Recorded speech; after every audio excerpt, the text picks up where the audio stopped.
All right, we're live. Welcome everyone to the Table Talk, where we talk all things tabletop. I'm your host, the Battle Gamer, with my co-host Glue Boy. Hello. And today we're going to be complaining about more TTRPG stuff. It feels like most of what I have to talk about is negative, but it's out of a place of love. Like I want the hobby to be better, and so to do that, I'm going to just complain about things until they get fixed. I don't know. I'm making a game right now, but that's a long process, so that's about as much as we can do. But while we're waiting for people to hop into chat and, enjoy the stream, we'll do a little small talk. So, Alex, what have you been up to? Yeah, I mean, the problem, though, is there's only so many ways you can have, like, oh, man, let's talk about all the positives of tabletop games. It isn't like, this thing's pretty good. Yeah. And then, like, the conversation kind of ends. Like, in some degree, for critique lasts for longer convos. True. But, like, yeah, I've finally put out a video yesterday. Or was it today? It was today. It was this morning. Yeah. That was it. I finished it yesterday. Yeah, on the Celestial Chorus. It's pretty fun. The Celestial Chorus are one of those fun factions that are, like, deceptively complicated, and then you look into it, you're like, this is really easy. This is super simple. The history is straightforward. Like, it's just the concept that's a little weird. And, like, it's just understanding what the concept is, and then you can build off of that. But it's fun.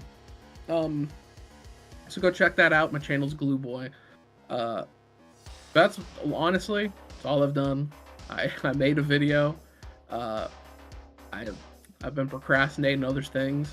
I finally beat one of the bigger Guillotina fights in Mugenics. So that's pretty cool. Her fourth fight is very difficult. Very difficult. Oh, no. I don't think I've gotten that far yet.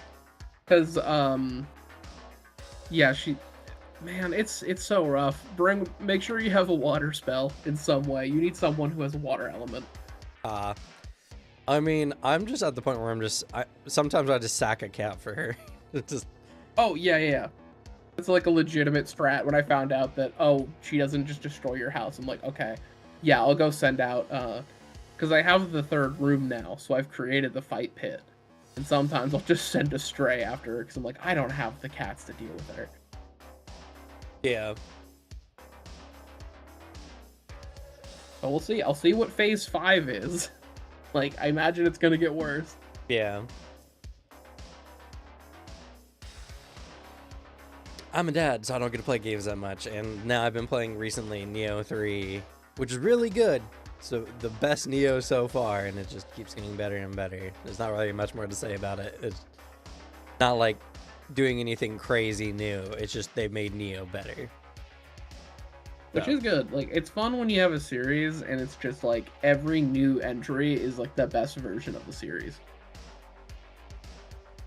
My only complaint is they made playing in Onmyo a little bit more difficult, but I do like the stance switching a lot, so I think it's overall a bonus. I know the whole thing. I've seen a single video on Neo 3, and it was talking about like how there's like a samurai mode and a ninja mode you can play. Yep. And like it affects the difficulty a little bit. Kind of. Ninja inherently plays safe, but it doesn't play better. And that's kind of like the crux of it. But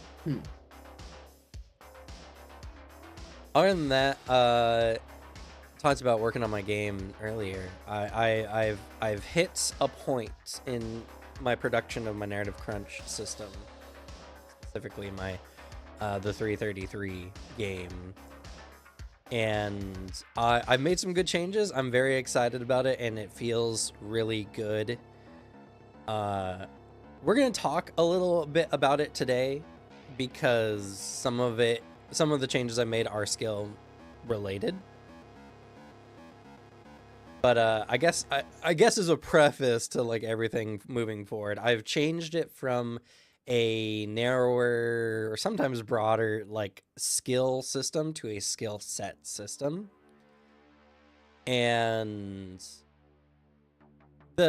one of the upsides is it feels a lot more narrative because a skill set represents like a particular set of skills or experiences, you know. Like one of the skill sets is going to be like a sailor. So everything involved with being a sailor is essentially a skill set. And unlike in Pathfinder where you have like sailing lore, which is something you can take and there's some really good feats around it, it feels very vague because one, it's called lore, and two, it's just one of those things that makes it difficult to know what you can and can't use it for. Where in this game, your skills are where you get your talents effectively. So inherently you know what they're good for. And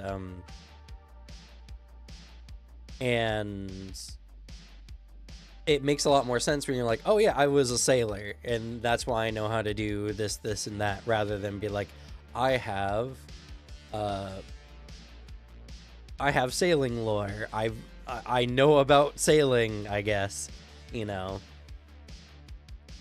Yeah, cutting out like some of the ambiguity, because that's just a big thing with some skill systems. Like, even though I say this, and it's one of my favorite methods of handling skill systems with World of Darkness games, like there is just a thing of the ambiguity of what does this actually cover.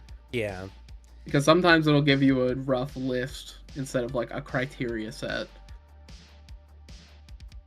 Yeah, and I'm also creating layered types of skill sets. So there's basic skill sets that can be used for pretty much any kind of check, but I have a check alignment system where how more specific the type of check is compared to the skill set you're using increases the difficulty of the check.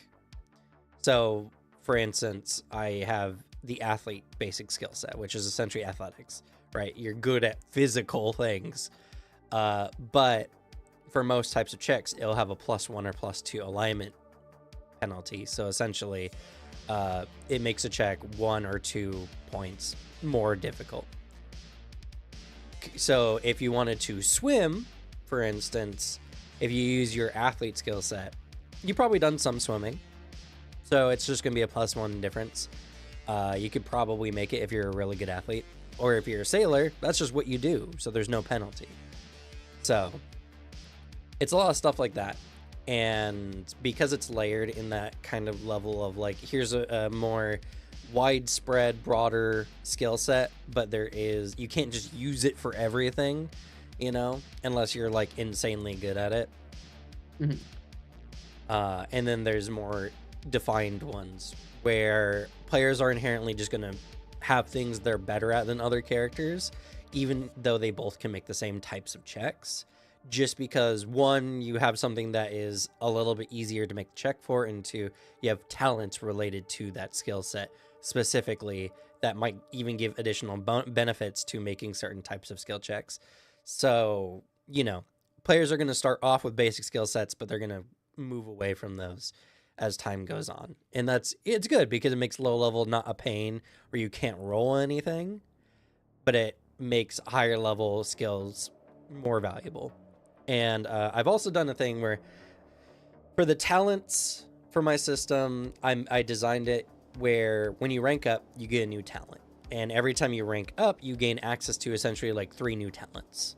So like the first rank, you have 3 talents you can select from. The next one, rank 2, you would have 3 more. So you could select a new talent from the new set or the old set, essentially. But what I've done, I saw a What is Tabletop video that inspired me to make this change.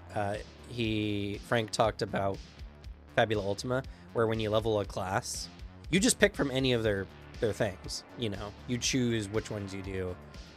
And so I've made these echelons of talents. So now when you level up the first 3 ranks of a particular skill set, you have a whole list of 9 that you can choose from at any time, and you can select in essentially any order. Okay. It just makes it where you can better plan your ideas, and if you like more of the upper level talents, you don't have to like necessarily pick bad talents or talents you don't want until you hit that higher rank, essentially. I mean, there's definitely like echelons. So there's the amateur level talents, and then there's the professional level talents, and then the master level talents. But now when you hit their base rank, you can just select the one you want right away rather than waiting a few more ranks. Because that really is a big annoyance with some games where you're at like that low level, so you have that low level like, man, these abilities are fine, I guess. Like I have to pick something. I have to pick something and hope it just works out. Yeah, and it's still segmented in a way where you're not just hit with a bunch of choices right out the gate. But with everything, I've set myself up so now my foundations for the system moving forward are just super solid. And now when I start designing the more specific paths, and especially when I start going down the occult and mystic paths and the ascended power sets, I have a much better framework for how I want to design things, and it's going to make things flow a lot better. Hell yeah. Like, it sounds like a fun method to take it. Also, I've done a lot of effort to combine mechanical and narrative elements in the game. So now when you make talent choices, they are more speaking about your character rather than just something your character can do, you know. Always dislike it when it's just like, oh, my character can suddenly do a thing they couldn't do before. My system has like I've added a new trait called familiarity, which makes it where for certain types of checks you reduce essentially the alignment penalty by 1. So in athlete, for instance, there's climber. So essentially you trained on climbing, and now when you're making climbing checks, you probably won't have a higher difficulty. That's just for climbing, you know, stuff like that. Yeah. Yeah, that makes sense. So that's honestly been the biggest thing for me. I've just been reading lots of Lore of the Mysteries, which has just only made me more motivated to work on my game system because it's very heavily inspired by Lore of the Mysteries. Also just a super long series. Oh my god, it's crazy. Like everything I've seen and been like told about, yeah, it's insanely long. It's longer than the Stormlight Archives. That's crazy. I think it's about like if Brandon wrote like 2 more books or like a book and a half more. That's how much the first Lore of the Mystery series is. That's not even including the sequel books. Circle of Inevitability, which is I think 3 more volumes. Might be 6. It's an insane amount of word count. It's good though. It's good. It's crazy how much thought and detail goes into the writing for Lore of the Mysteries. Oh, and I'm so glad Booters read Cradle. Cradle is such an easy read, but it's crazy how short Cradle is, all things considered, and yet how much it feels like you read when you read Cradle. Because it's like a decent number of books, right? It's 12 like volumes, 12 books. But the books just aren't super long. In audiobook form, they average around 10 hours each. That's not bad. That's an easy read, and it's very dense. Yeah. So. It's really, really good. And another one that I would love to like make. See, one of the things I look forward to in the future is if I get my narrative crunch system like down pat, and it starts doing well. There's so many properties I want to be like, hey, can I make a TTRPG for you? I'll do it. I love your work. Let me just use my system for it. That'd be very fun. But all right, let's talk about today's subject, skill checks.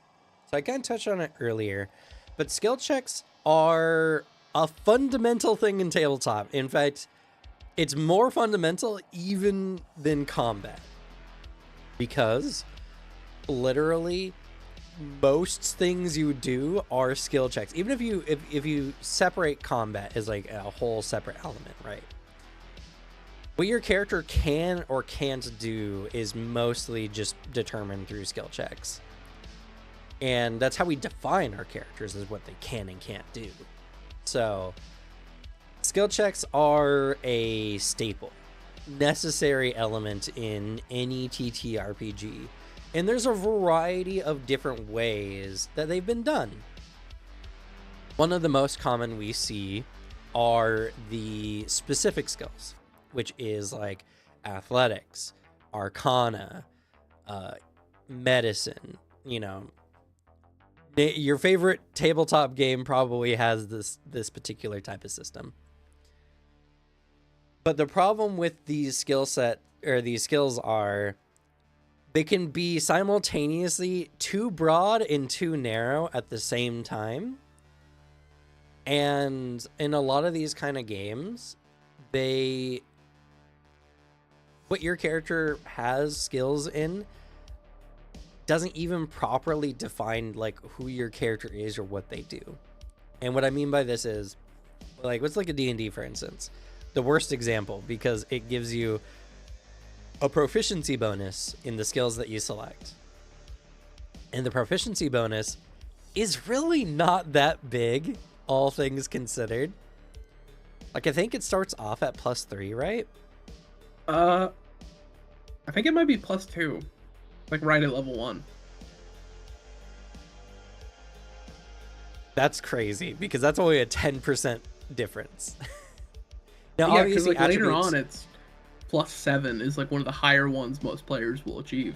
Yeah, and we're not talking about expertise, because expertise fixes this system.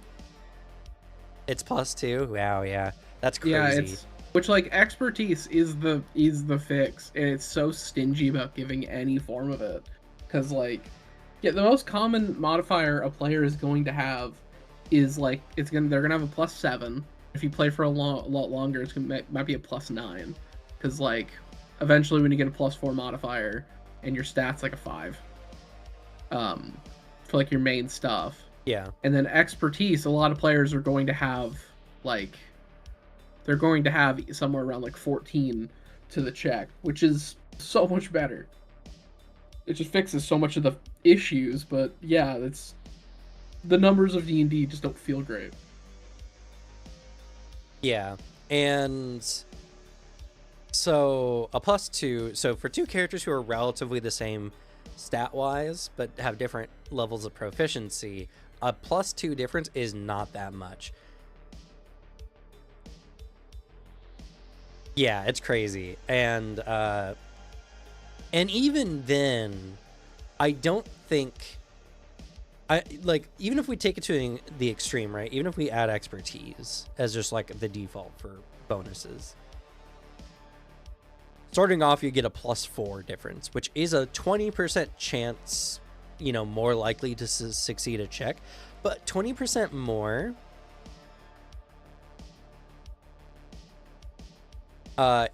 isn't even that big, all things considered. For someone else who's like equally as smart or equally as like decent attribute wise, you're like, oh, I've been studying magic for years, but the rogue who just went mastermind is like, yeah, I understand magic. Yeah, I read about it, I guess. Like I've messed around with some magical traps here or there. I got the basics of it. It just. Especially when in real life you look at like people who've studied things specifically, or people who like even just at the basic level, like a mechanic, right? If you're not someone who's very mechanically inclined or like very car inclined, you talk to your mechanic and they can just like identify, they can turn your engine on and know what's wrong with your car. And that's just such a level of difference that like, you might be able to, if you really fiddle with your car, figure out a problem, just with basic deduction skills. But even then, you're doing it at a rate tens of times slower than a mechanic. And it's the same. Like, go ahead. There's just that sheer difference of someone who lives the life and someone who's just read on it.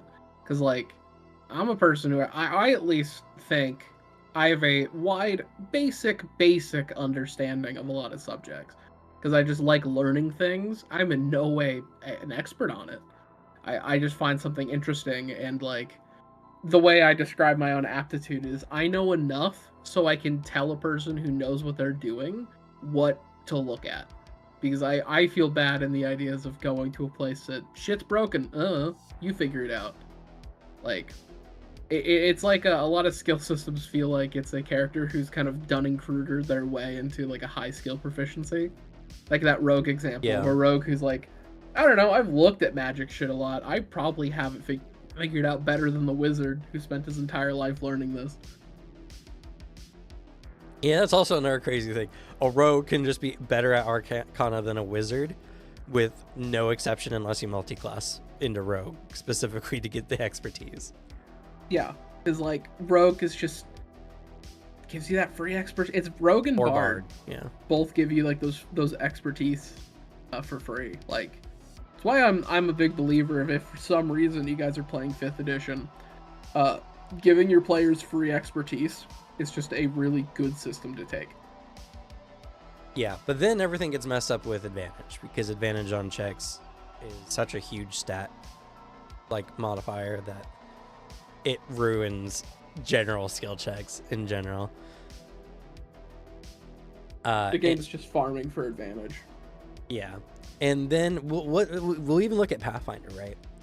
Pathfinder is almost worse in a way, because the general, like, proficiency bonus you can get, like, you can get higher than D&D quicker, but also less quick if you consider expertise to some degree.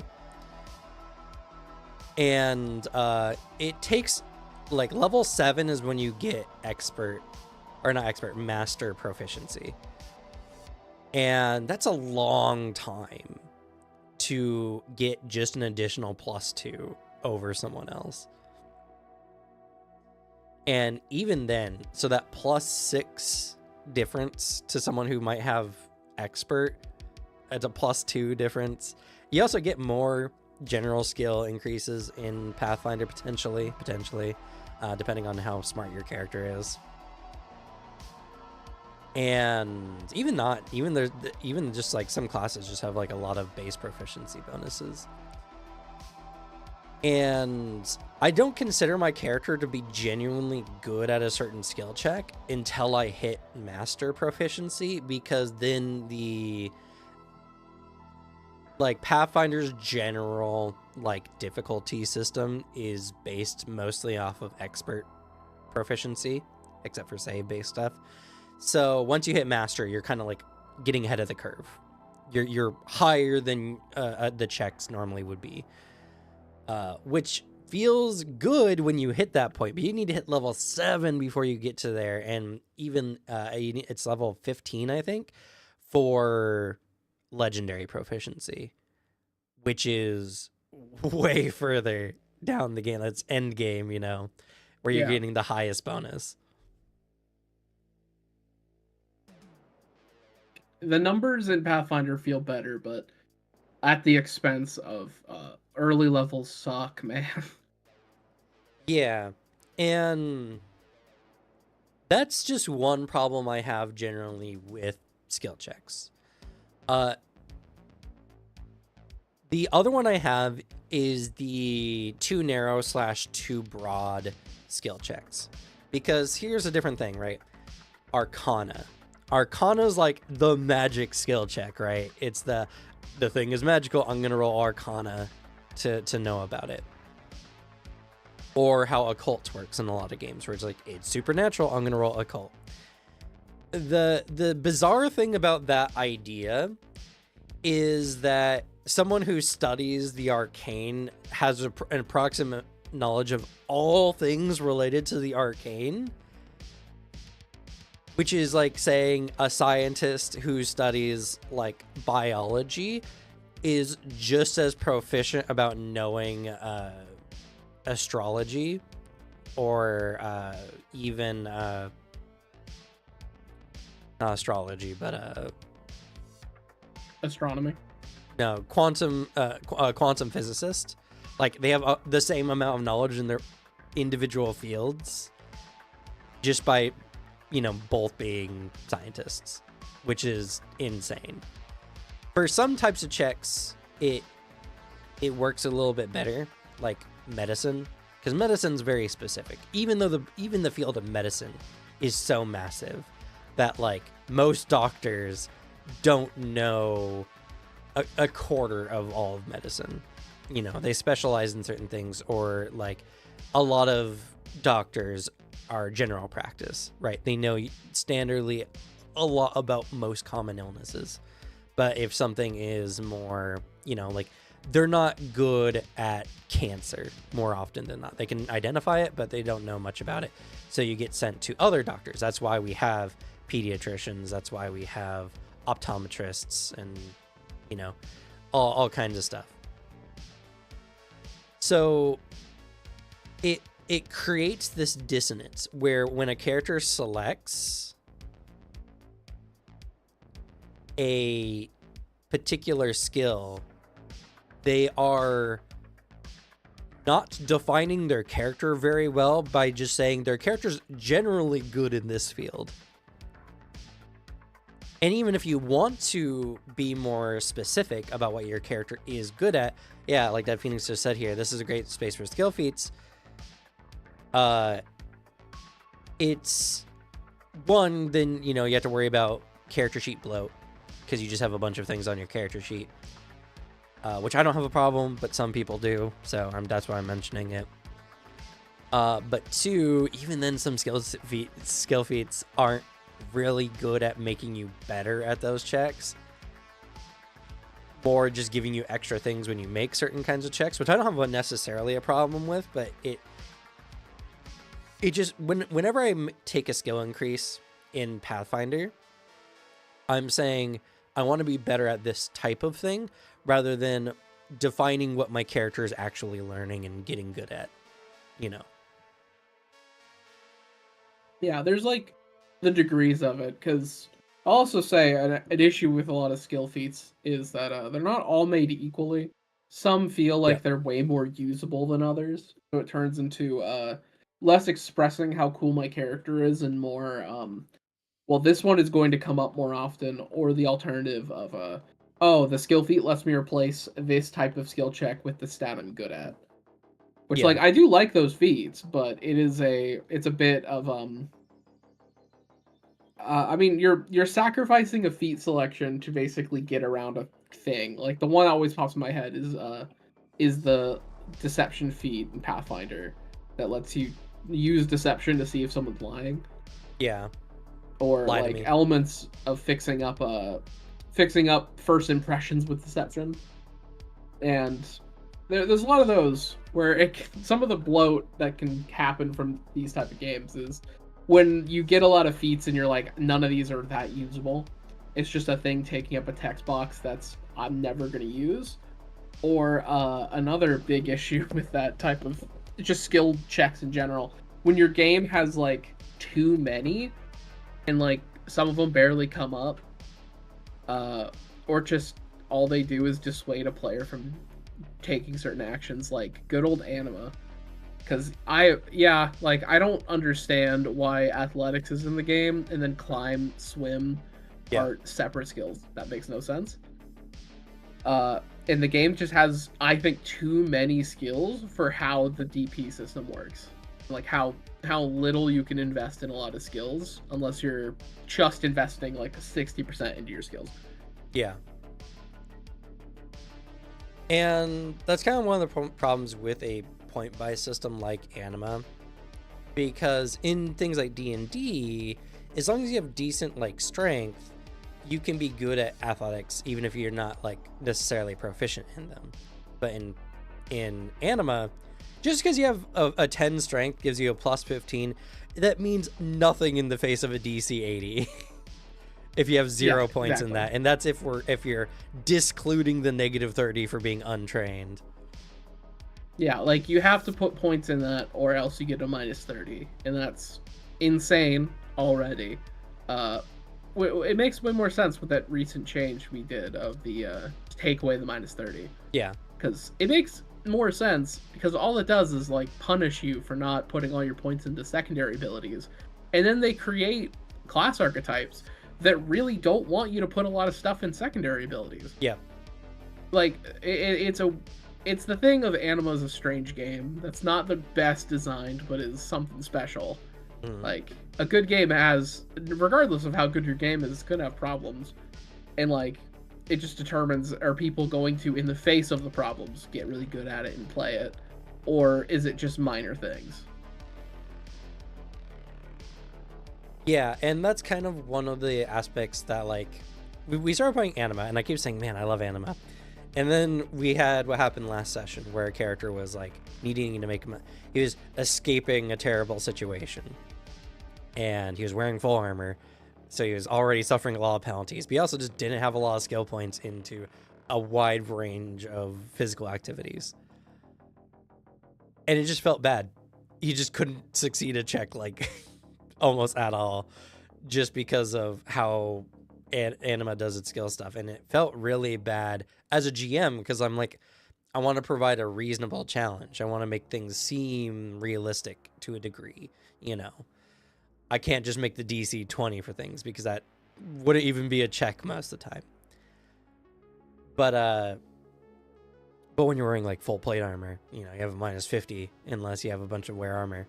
So it's something that didn't feel good, and Anima just has this huge weakness of you can either be bad at a lot of things but have a few points in them, or good at a couple things and have no points in anything else. Yeah, like it is a great example of a game that needs to have a skill like compression. Yeah, it is. There are too many little tiny things that with the skill system that don't actually matter, because like I like the part of Anima where it really allows you to have like the surefire victory. Yeah, because normally that's how I play it. I pick like a handful of secondary abilities and I stick to it, and there's a handful that, like, even if you're not investing in, you still need. Like I think a search, or whatever the basic notice is like a really neat, like, one you need that one a lot. wait, there's search and notice. Yeah, search and notice is insane. Yeah. Because, like, one is just your passive perception, basically.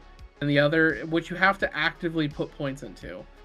But also the fact that, like, certain skills only work off of notice. Like, if you're going key, you need to level up notice, because that affects key perception. Yeah. And then, like, search is different. And then track is different. Yeah. Which is dumb. You could just have a one key perception skill, and then the intelligence ones are varied, which I like those. It's just the thing of, there's not a way to, like, if the game had skill feats, I would understand why there are so many. But, like, there aren't ways outside of, like, inventing your own secondary abilities, which is also a thing you can do. Or your GM giving you stuff, like an expertise or, like, those elements, where having them all so laid out and separate doesn't make sense. Yeah. And it's something that, unfortunately, there's no games I can really think of that fix this problem. Cosmere came really close with their expertise system, because it's just auto succeed a niche category. The hard part is making an expertise can sometimes just be difficult, because naming a specific thing, like, is the expertise I created too narrow or too broad? There's not proper guidelines on this. And so sometimes the GM's like, oh yeah, that's good. And then the player keeps using it in a lot of situations you're like, okay, the scale on this was a lot bigger than I was expecting. It is a weird double-edged sword because like there are times where expertise can be wielded like that.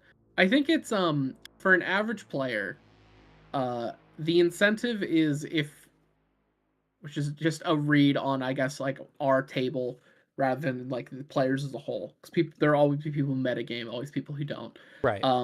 Where you compare something like I don't know, Cosmere versus World of Darkness. Like we played 5th edition Vampire. Right.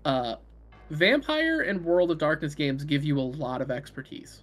Like you can, like I think from the start, and it's really easy to get new ones. You get to pick like 3. Cosmere gives you a bunch too, but when you have like a limited amount of expertise picks, and it says like, all right, for these little amounts of things, pick an expertise. I think the person playing will go, okay, there's a small amount. I need to make sure these are usable. I need to make sure that these are like beneficial and like try to gamify it in that way. When with World of Darkness in their skill system, I feel like the game sets it up a lot stronger for you to have the niche skill set that comes up maybe like a few times in your campaign.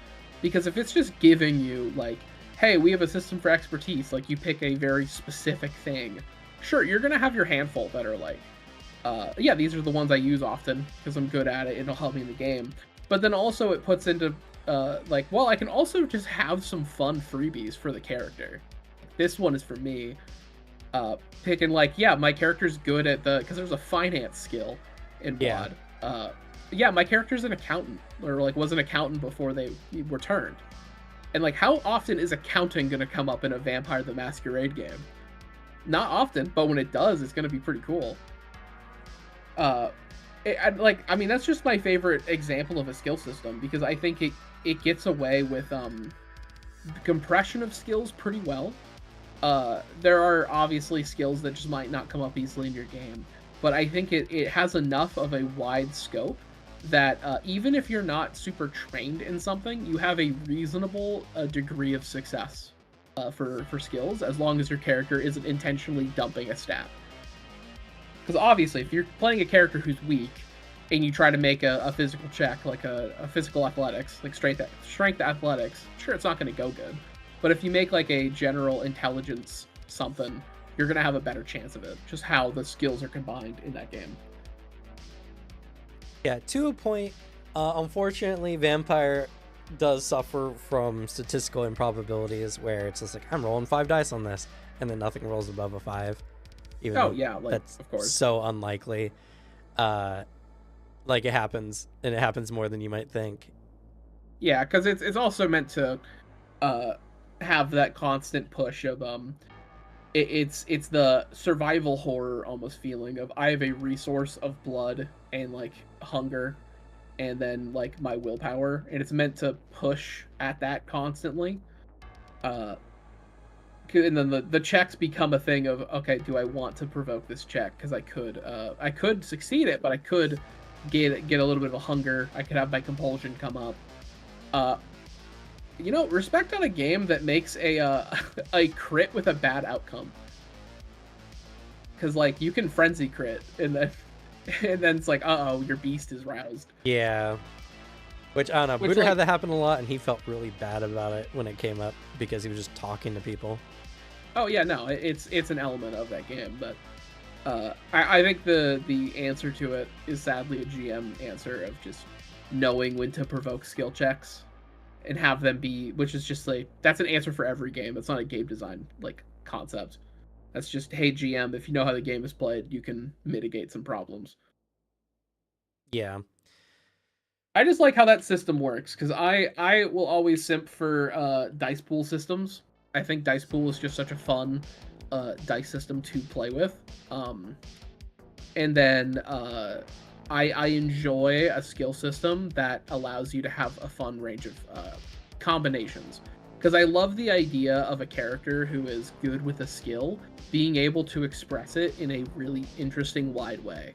And I like the gameplay of a tabletop game that is asking you to look at like your skills and come up with a solution where you're like, can I combine like like driving with anything else, it's like, oh wait a second, yeah, I'm not charismatic, but like I'm talking to a NASCAR driver.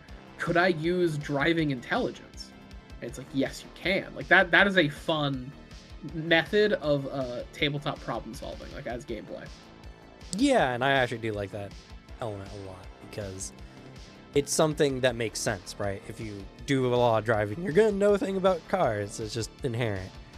Yeah, like it's my favorite example is the one that was used in the what is one of the best introductions to WoD. It's the Alpha Busa, like, what is this game? And like, what game should you play? Where he describes like, yeah, you can have like, oh, I have a gun, I'm good at it, dexterity firearms, but also charisma firearms if you're at a gun show trying to convince somebody. And he runs through like 5 possible uses of the firearm skill with different stats. And it's like, that was a moment where I'm like, oh, I really like this skill system. Because that's the type of play when IGM I enjoy. I really enjoy that, like, that's not in the book. That's not something they technically want you to do. But I think we can make this work as like a fun solution, because I'm more interested in you coming up with something out of the box than running everything exactly as written. Yeah. And then there are other types of skill systems. There's the rules lights. I'm going to create an experience. Lancer has this, Daggerheart has this, where you don't have skills, but you write down like an experience or a thing that your character is good at, and that becomes your skill, you know. And that definitely suffers a lot of similar problems of too broad, too short, trying to define a expertise, you know.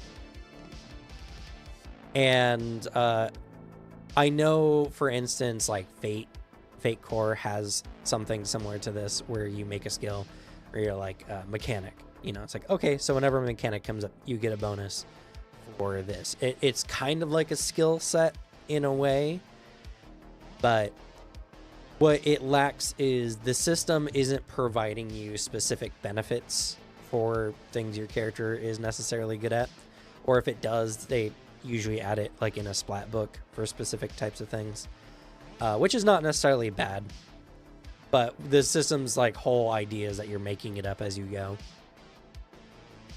And that kind of gets into the problem of crunch versus rules light. If you like just getting an answer to a question and moving on, that works, and that's fine. I'm not a big fan of that because, again, I think it just lacks character definition. Mm-hmm. But if you're just trying to tell a story, and that's like the only thing you're really focused on is telling a story, it's a good way of doing it at the end of the day, and I would say probably arguably better than like a standard skill point system, just because then you don't even have to worry about anything else. You just put where your character's experiences are, and then you're just like, all right, so my character has this, this, and this, and then if they are somewhat relevant, though that comes with a bartering part of tabletop, which can be fine, you know, if you have a group that is very easygoing, but it can also be really bad, especially because here's the thing that I think people don't think about a lot is you can get into a situation that's very, very tense, and the player really wants to make the check, so they're going to do everything they can to pass the check because it might be life or death for their character, and they're gonna throw whatever cheese they can get, and the GM, you know, if the GM wants to be honest, they might have to say no, and the player's just gonna be like, you're trying to kill my character, why won't you let me use mechanics to you know, explode a barrel with my gun? And it's like, it's just not a relevant skill. I don't know what to tell you. You know, I don't care how many times you've seen cars explode in movies. That the two aren't the same.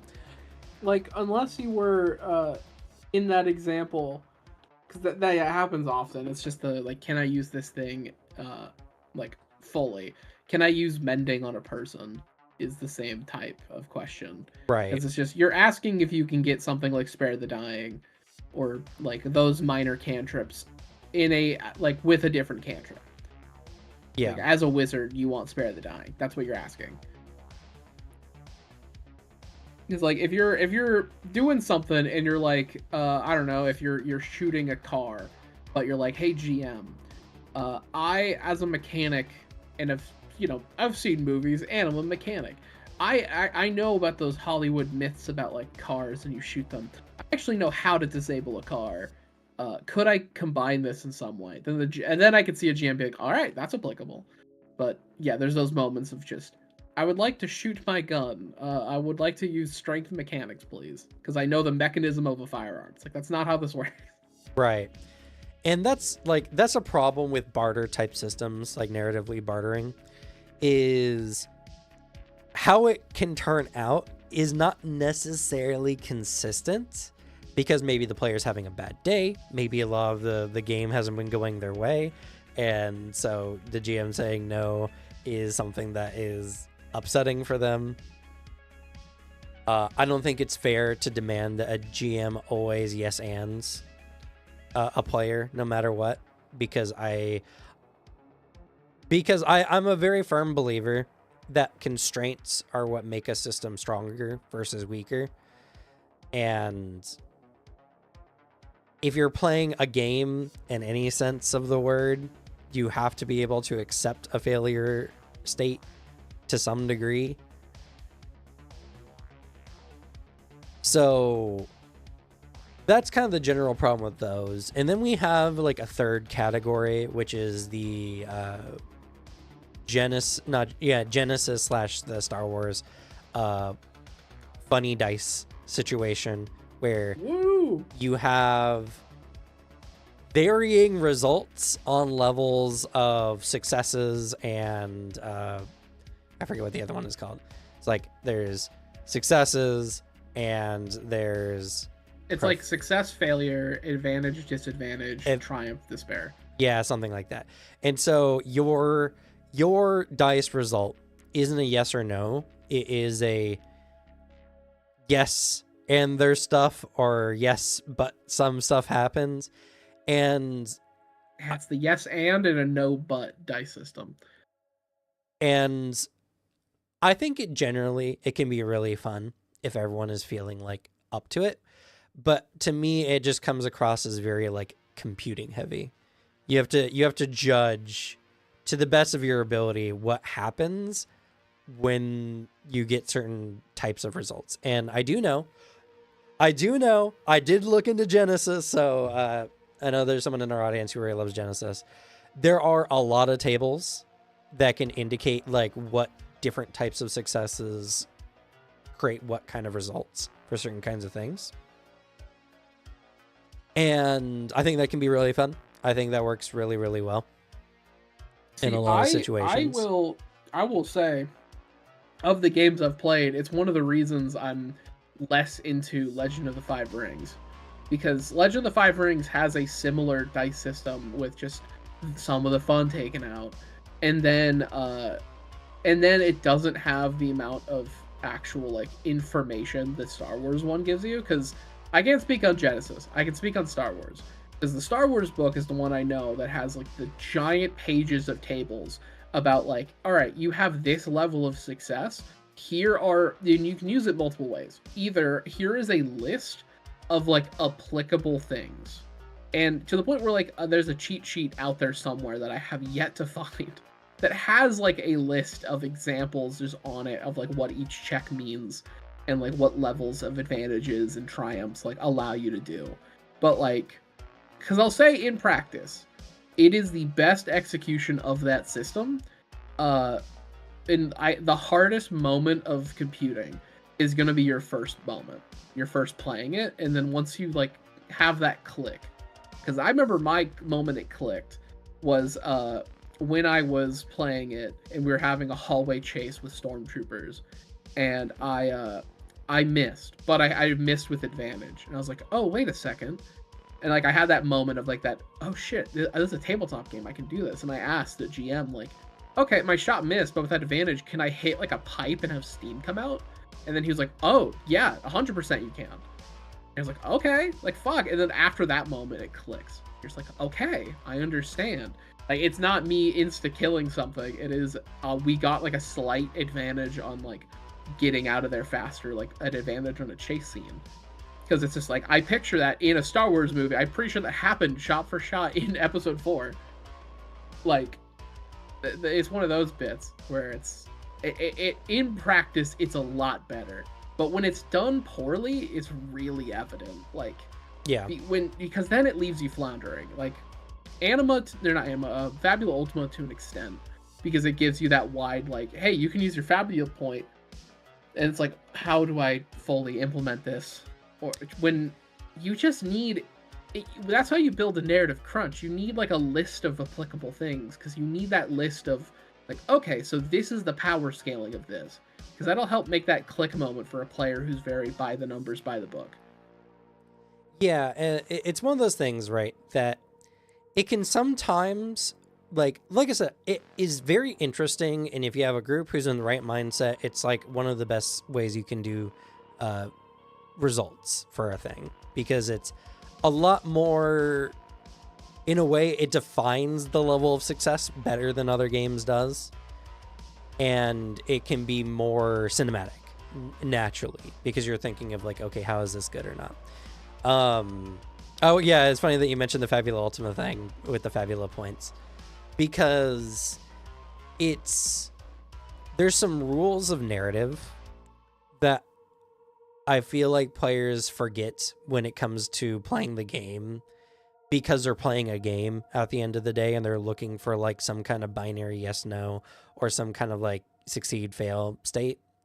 I remember you guys were like in a super rusted abandoned factory, and there was like this pit, and I was trying to prompt you guys like, well, you got your narrative points, or your Fabula points, you can create something in the scene you can use to get out of this pit or get into this pit. I can't remember which.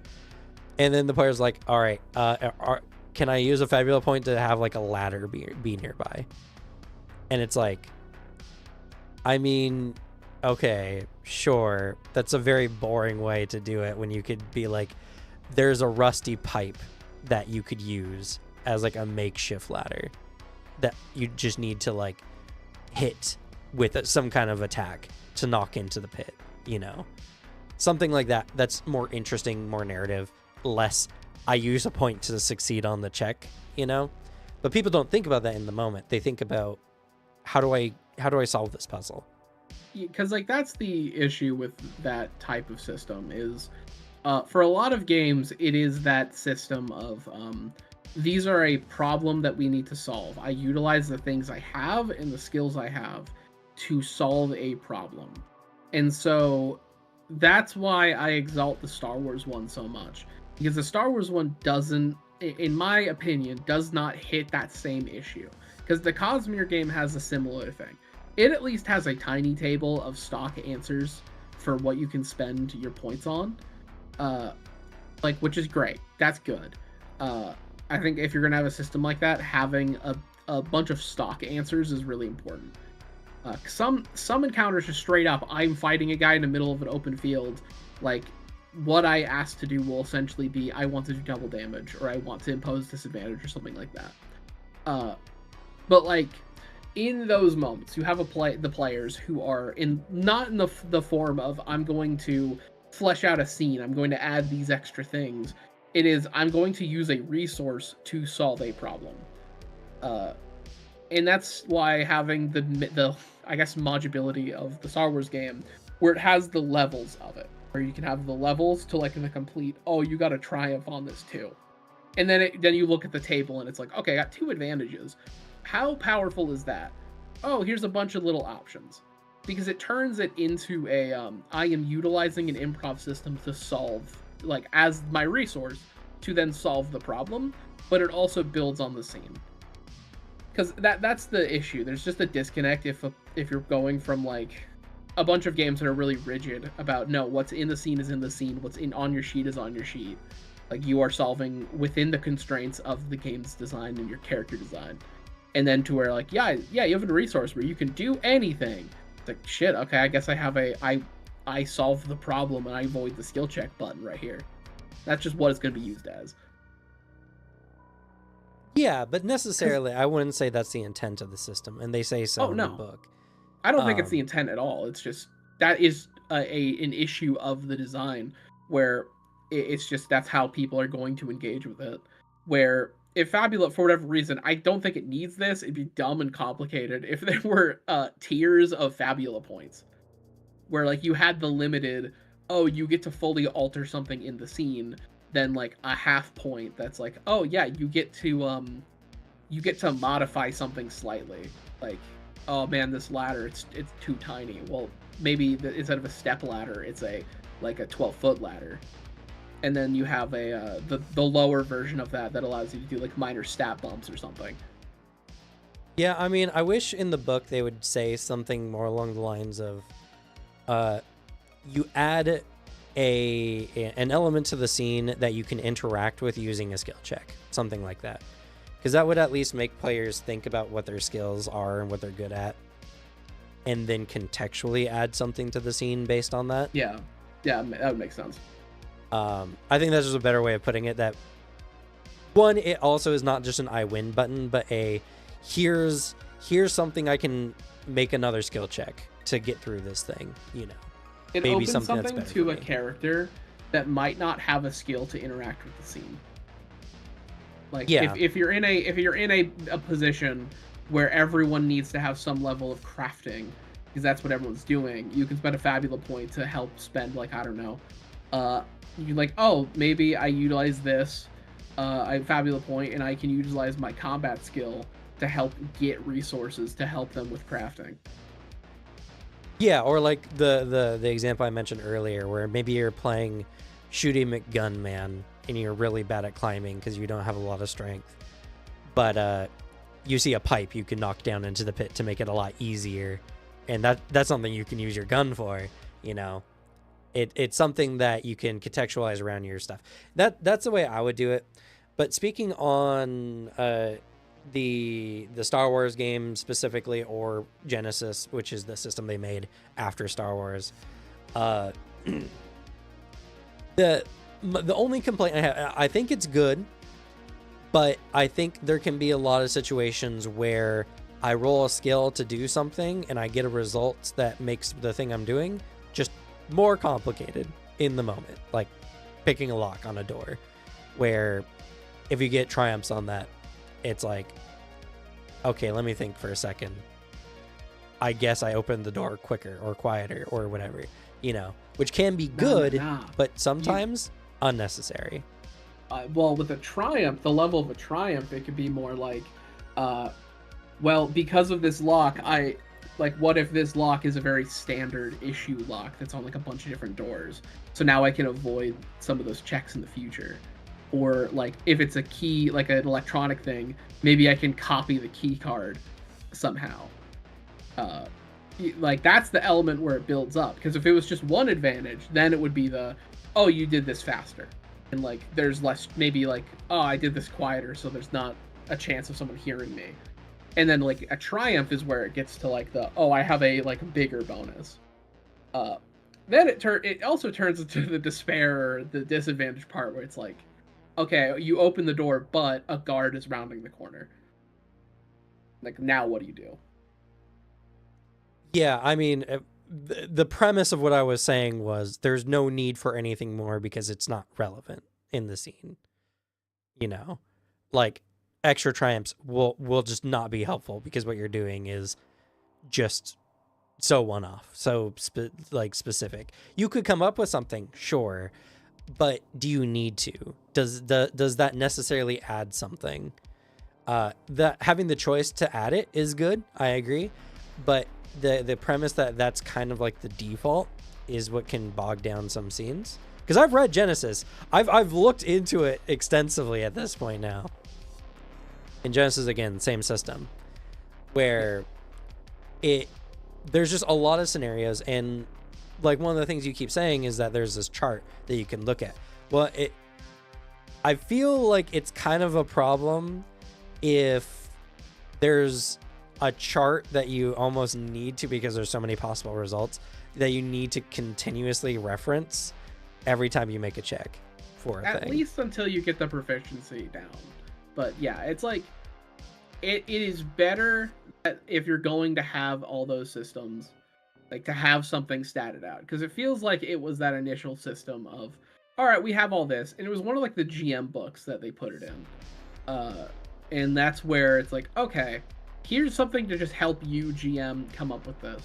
Like I can at least say in practice, like it didn't come up and wasn't an issue. I think if you have a party that's very like doesn't want to come up with things and it's like they struggle with that level of improv and spontaneity, they're gonna pick a lot of the random, like the stock options, because I think one of them is like if you get an advantage you have like a temporary stat buff or something, because like it can go from a narrative explanation to like you just have a basic statistical increase because of it.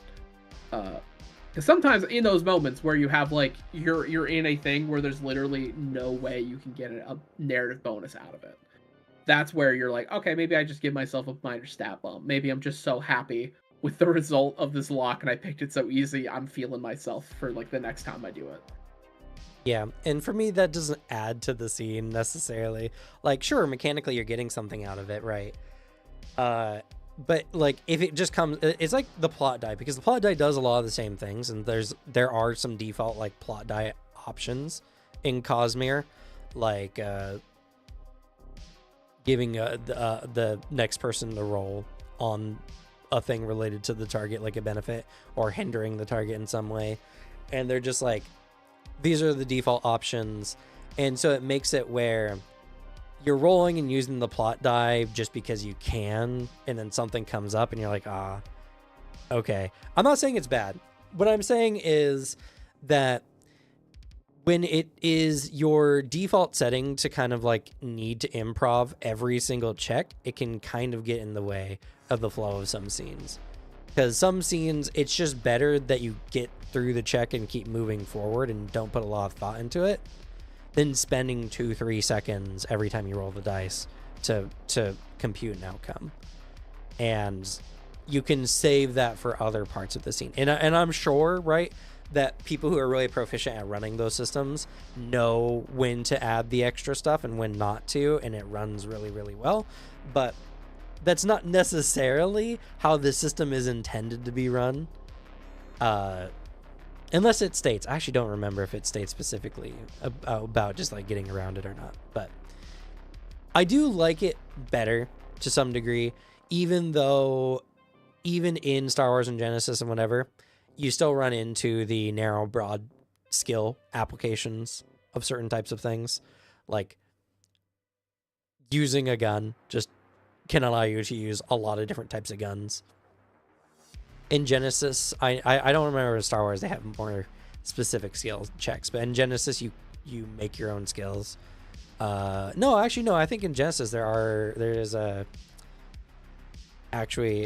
know you can make skills in Genesis as well, but let me look real quick. I had to double check because I remembered like the Star Wars one specifically.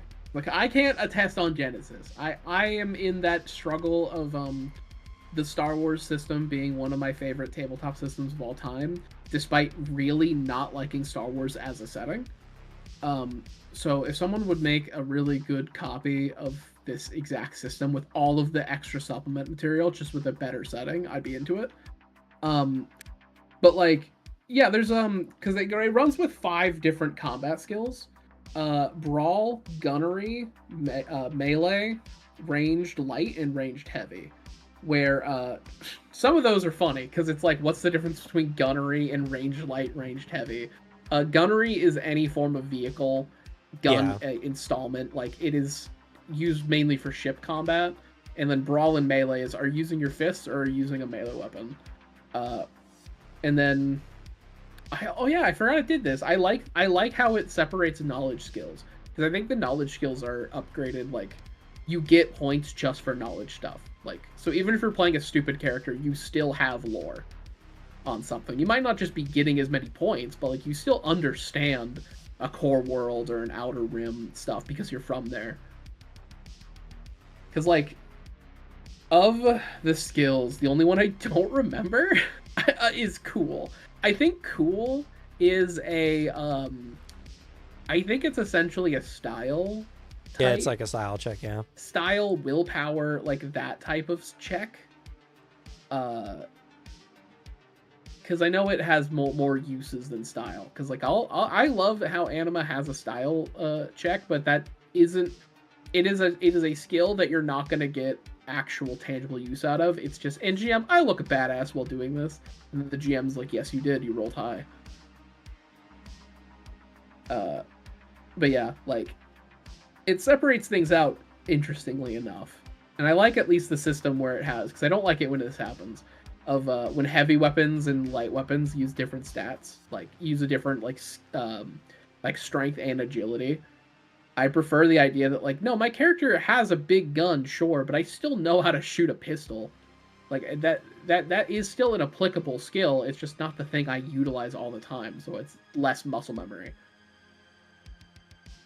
Yeah, Genesis has much the same. It has all those same skills plus a lot more because they open it up to being a gen system. And some have to be swapped out because not every setting is sci-fi, so like not every thing will have a space piloting skill. Well, yeah, except that in Genesis you can have a sci-fi, and so they have stuff like that. Yeah, it gives you the option, but like for a setting like or a system like that, like skills are going to be swapped around or replaced or expanded. Yeah, just because like you might be doing fantasy Genesis. Right. Yeah. But yeah, so it has the same problem where there are specific skills like Arcana. So, you know, the same issue of, I guess I just know all magic because I know Arcana. Or, you know, computers. I know how to use anything with a computer in it because I know computers.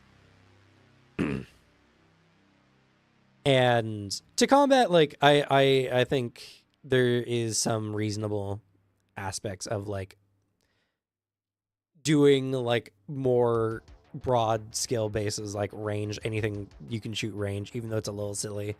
It's combat. It's kind of like a necessary thing. And I can shoot a bow as good as I can shoot a gun. Doesn't make a lot of sense. Doesn't make a lot of sense, but like for combat, it's one of those things where it's like, at the end of the day, you know, I know in Pathfinder, for instance, there's not really, they just have a martial simple weapons or whatever, so you can use a sword as good as a bow. Yeah, granted, well, I was gonna say feats make the difference because, you know, if you have bow feats, then you're really not as good with a sword as you are with a bow, because you can do more things with a bow than a sword. True. But, and like I don't have the PDF in front of me, and I need to track it down. I realize I don't own one, which makes me sad. I think the Star Wars game has skill feats, or at least a form of it. Yeah, they have a talent system, and I know that there are some specifically for some of the skills. Like it is because it is a game that I'll say is like, it's the one I'll endlessly defend. I'll endlessly defend it. But yeah, it's that issue of just, I think, skills in general, of there's a really weird middle ground sometimes you have to make, because it's the gamification of tabletop, like where there's those gamey elements of just some games would do much worse if they have like 5 different skills for like different forms of magic. But it is like that goofy element of yeah, because the rogue can pick up Arcana, therefore they know more than the wizard. It's just, there's ways of going about it better, and then sometimes to adjust the issue, it becomes worse. Like it's my criticism of anima. I think your game can have too many skills. Or it can be a little too granular with certain types of things. Or there's also that element we touched on. Like we didn't exactly touch on it this part though, where there's too few skills, and the game is set up in a way where essentially one stat can be interchanged with anything. Monster so you can week, just Monster of the Week, where you can just roll anything for anything. Yeah, and then it doesn't feel good because it doesn't feel specific. Because then you're just like because I have a max stat in something, I can just, sucks, man. I can just do everything. Like and that part's not as good. Yeah. And that's why, like, and I want to tie this back to what I've been working on, which I'm going to say first and foremost, I know I'm not the only person who's done skill sets in their game. I can't bring any up at the moment to mind, but I'm sure someone else has done something. Pretty sure I've seen the word skill set used in some TTRPGs. But what I like about skill sets is a skill set is not necessarily like a specific type of knowledge, but also like experiences. So again, Sailor is broad and narrow at the same time, but in a much more like not so broad it's a problem kind of thing. Because Sailor, it's just like, okay, I probably know how to swim, tie notes on a boat, or like tie knots with rope, and sail a ship.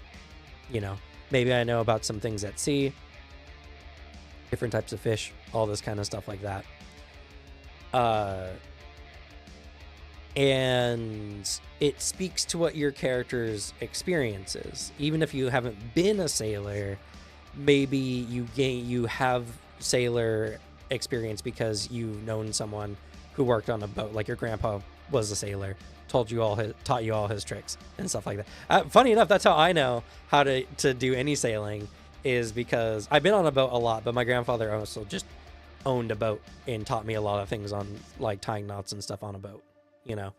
So like a lot of my experience was taught to me by someone who knows how to use a boat, as much as I've also just spent time on a boat. And also, like, I think more games just need skill feats.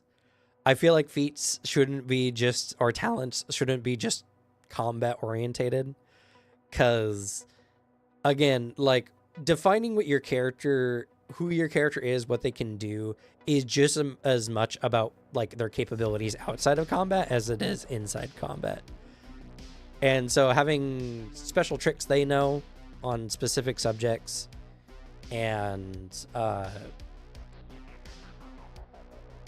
also as well with the skill sets, like, I'm not planning on making purely general skill sets.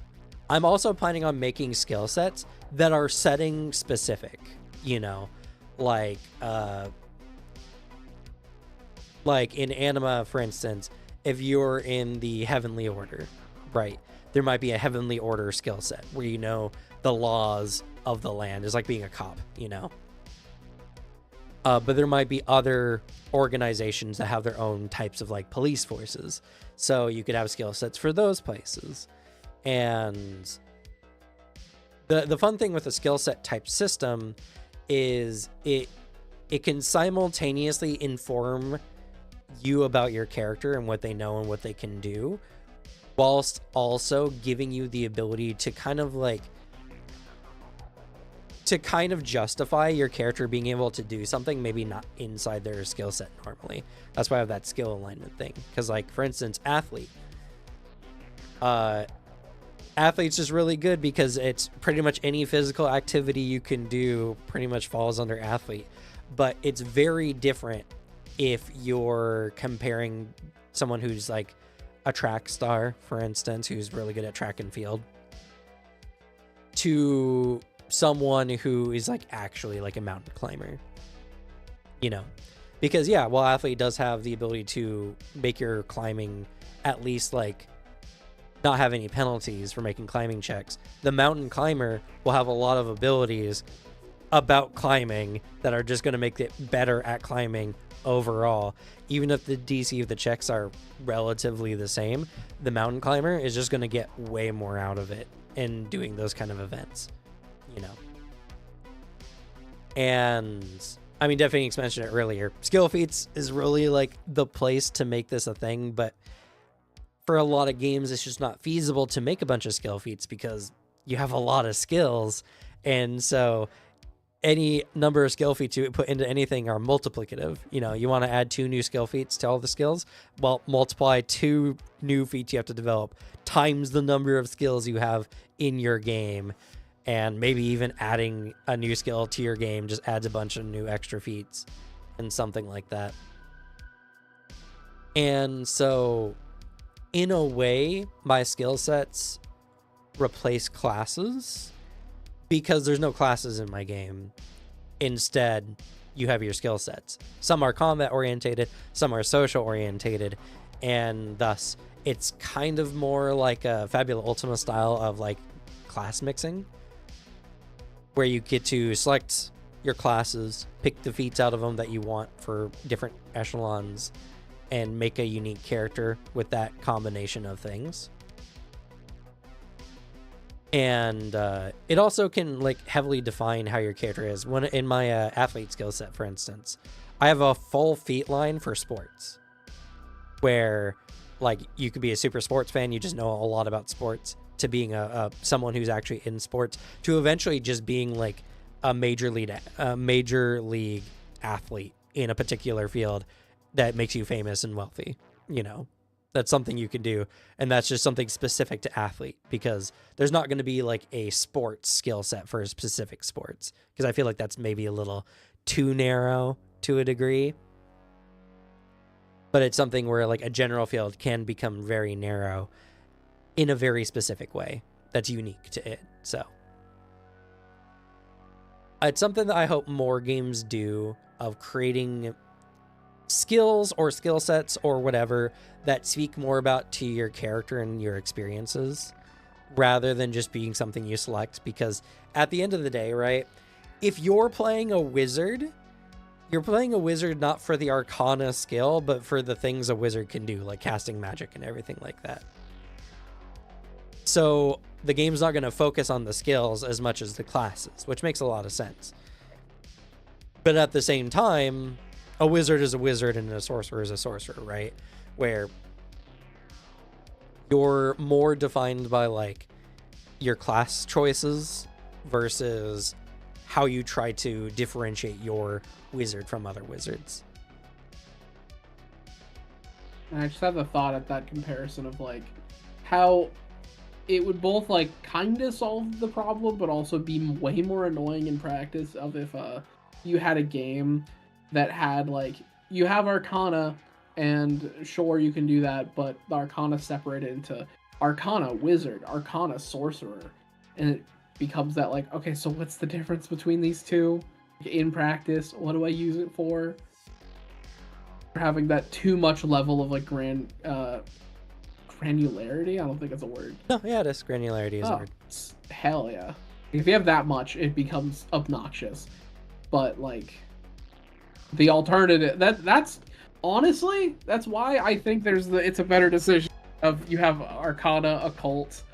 I like that Pathfinder has the four different types of magic, and then there's a skill related to each of the 4 types of magic.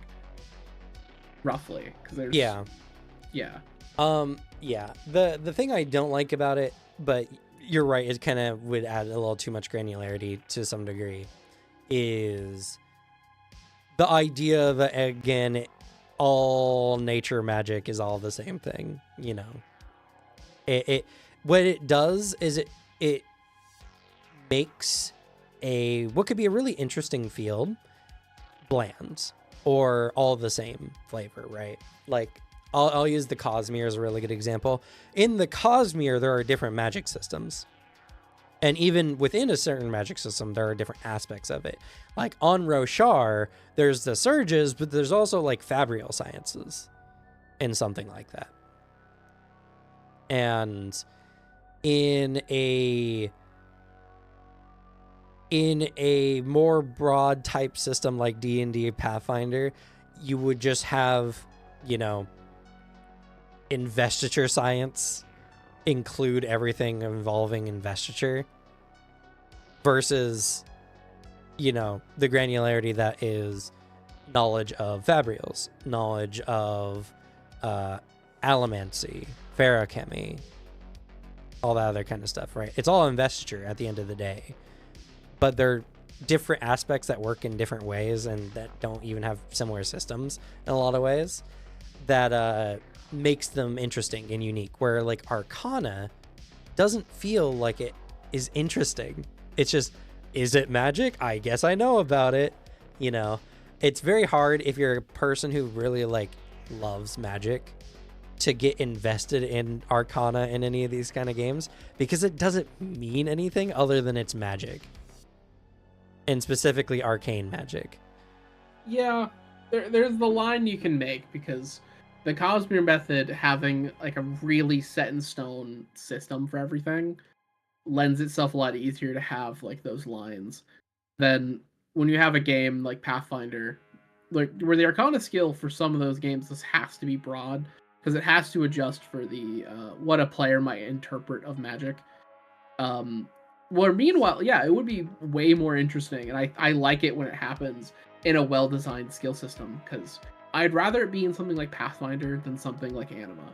Because in Anima, it's really hard to spread your stats Yeah. and like spread your skills. In Pathfinder, it's a lot easier. It would make the character sheet look weirder, but it would come across really fun if the game had I don't know, if it was back at the 7 schools of magic and there's a skill for each school. Like, that'd be cool. It'd be very interesting. That the feats would be fun, but like, man, that's a lot way more skills to add. And in like a system like that, it's better, because if, unlike Anima, where if your character's just like, listen, I know conjuration, I know nothing else. That makes a little less sense to me, because when I picture someone getting a magic education, I imagine they have to get a general education first. And so if you're a conjuration wizard that knows literally nothing of abjuration, you're just like, Abja who? The fuck are you talking about, bro? Right. And that's why, like, again, I mentioned my skill set system, right? Yeah. Because in my game, there is check alignments where it's like, okay, if I was to put this in D&D, for instance, maybe I am a transmutation specialist, you know, you could give it a cool name related to a school, like how they currently have it, where you went to certain schools. Like, okay, maybe I'm a war mage, right? Here's a good one. Maybe I'm a war mage, so I have my war mage skill set. So anything about blowing things up, using magic shields, maybe enchanting weapons, I know a lot about. But when it comes to like spells like water breathing or spells like flight, those can be helpful in some combat scenarios, but they're a little bit more niche. So the alignment of the check is +1. So now the DC is +1 higher, and you can go as far, my system has a max +3 difference, because my system's not there are some modifiers, but it's not a modifier based system. It's a skill floor system. So, if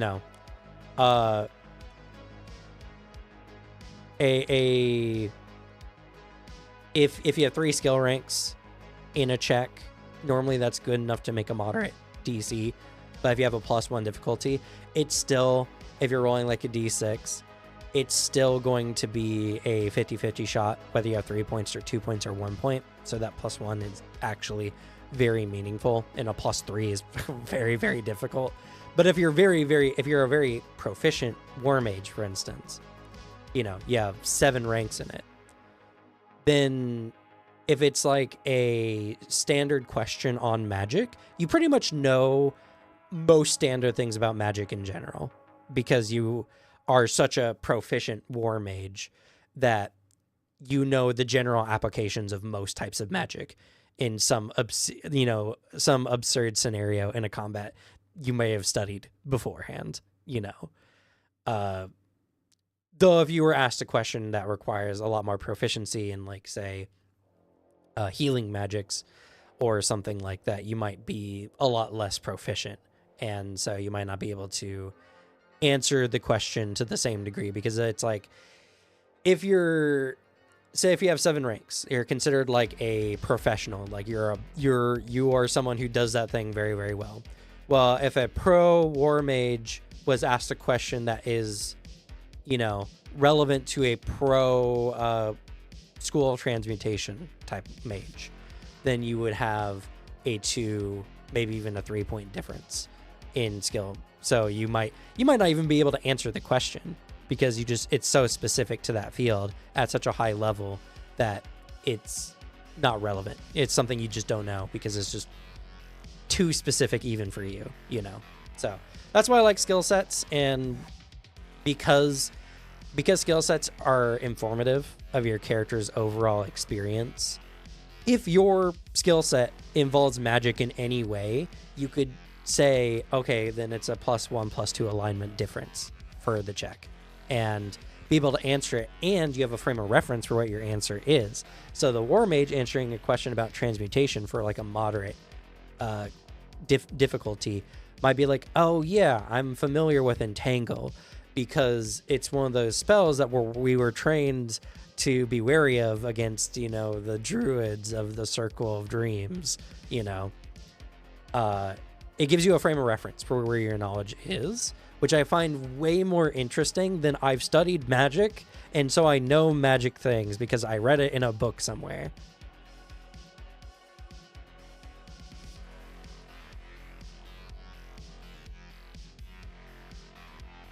Granted, I do have a skill set that is, I read it in a book somewhere called The Academic. But that's kind of the point of The Academic, is you just know a lot of things because you read a lot of books, you look at a lot of studies.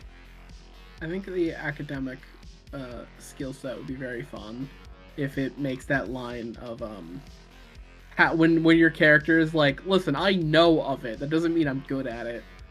I know roughly what a car is. It doesn't mean I can fix it for you, man. What do you want me to do? Yeah, the academic, I like the academic because unlike the athlete, where I added a lot of familiarity talents to make it where, an athlete who does rock climbing can be good at climbing to a certain degree. The academic doesn't have a lot of familiarity, but instead it's based a lot on just recalling information about things. And there's even talents that make it where one of my favorite ones I've developed is called Theoretical Master, where if you succeed on recalling information about a subject, you treat your proficiency in academic as the proficiency for the check you're going to make, but not the rank. So for instance, in my game, there are proficiency levels, like at 3 points you're considered an amateur, at 5 ranks you're considered proficient, at 7 ranks you're considered professional at whatever this thing is. And that can adjust DCs for certain types of checks based on the difference between your level of overall knowledge on a subject and the difficulty of the thing you're doing.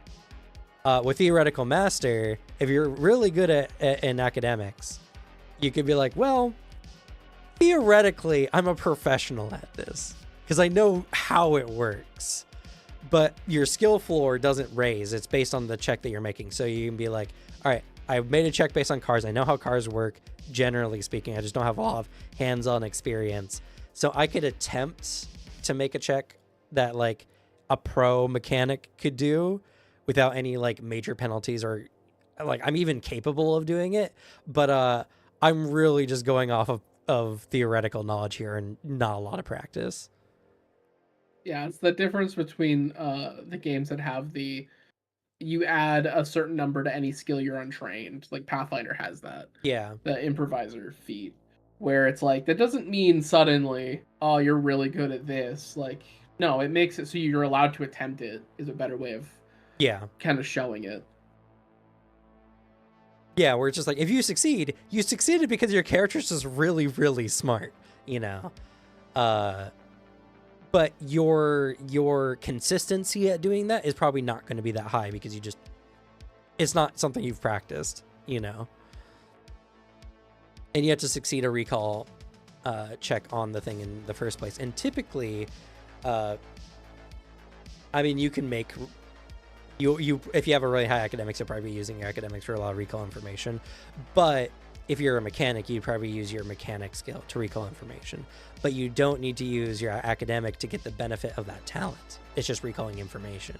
So if you're an academic and a mechanic, you can kind of get certain bonuses on some checks just because you're like, oh yeah, I'm really good at recalling information due to my studies as an academic, and I apply that to things I practice, like being a mechanic, which I really like. I like the idea of basic skill sets applying some bonuses to more specific things, kind of showing how like sometimes your personal experiences can layer onto themselves to make you really good at certain types of things.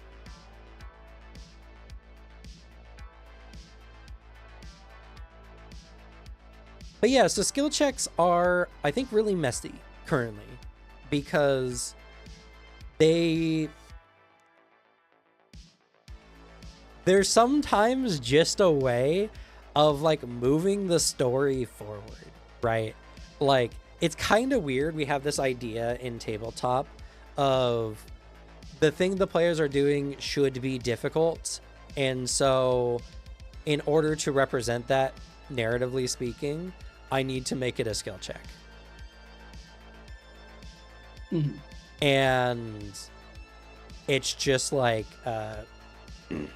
you know, it's not like a real scenario where you can use a lot of different problem solvings methods to get around certain scenarios. One of my best examples of this is like, you need to get across this ravine. Now you could spend several days trying to travel down and around this ravine. It'll add some time to your trip, or there's a log that you can balance across to the other side. You know, those kind of skill checks where it's just like, unless a wizard has a spell, which always is one of those kind of caveats, it becomes something where it's just like, well, I guess I suck at acrobatics, so I'm not going to do this. Or I'm really good at acrobatics. You know, maybe we tie a rope to someone so if they fall, we can pull them back up, you know. But there's not a lot of problem solving around that kind of scenario, or at least not like inherently in the system. The players have to go outside of the system if they want to creatively problem solve that kind of scenario. Yeah, a lot of times some skill checks are just like, you have a binary choice. Unless you have an ability that says you don't have to deal with this. Yeah. This one of the reasons why I love kineticist, especially if you're like wood is your element, because then it's just like, okay, can I expand the log with my wood kinetic powers? And you're just like, yeah, okay, sure, you know. But that's like that requires thinking outside the box. It might not be a thing that you inherently think of, because it's not a binary thing that you can just look at and be like, this is the answer to my problem or not. You have to think of that outside of the situation. And in these games, you have like an acrobatics skill. So balancing, if you're going to do any balancing, it's going to be acrobatics, you know, where like a skill set system, or maybe even like a tag system like Legends in the Mist has, can be like, okay, can I use my experience as a ranger? Be like, I walked on a lot of logs as a ranger. It's like, okay, cool, you can use your tag. Or a skill set system of like, you know, I don't have the acrobat skill set, but I'm an athlete. You know, I probably have a really good center of balance just because I do a lot of physical activity. It's like, yeah, sure. You could even do like, hey, I'm an academic. Can I use like something to counterbalance, maybe, you know, knowledge of that kind of thing? It's like, sure, you can, but the difficulty is going to be a bit higher, you know. Like when the system inherently wants you to problem solve using your character's skill sets, instantly paints, like, I didn't even have to think about it. I was just like, okay, how do I use academics to do this check? I know, counterbalance, do something smart. Where like, if I ask the GM, hey, GM, can I use my Arcana skill to balance across this log? It'd be like, how? In the broad sense of Arcana, how are you doing this? Yeah, how in the world? At least Anima has something like science, so I could be like, okay, I'll raise the difficulty. You can use science as a skill. Whereas it's one of the situations where Anima having an absurd number of skills kind of helps. But like at the same time, you're unless that's your thing, you probably don't have a lot of science. Especially because one of the terrible things about Anima is most classes have a 3 cost for intellectual skills. So most classes are just kind of dumb in Anima. Yeah. Inherently. Yeah, I mean, I literally had to use an advantage to make it so I could have my smart skill. And be normal with it. Yeah. And then you had to take a specialty to make it where you wanted it to be, making you just bad at other types of science. Yeah, like the way I could have done it and not fucked myself over is I needed to only do the one where like science is my one cost.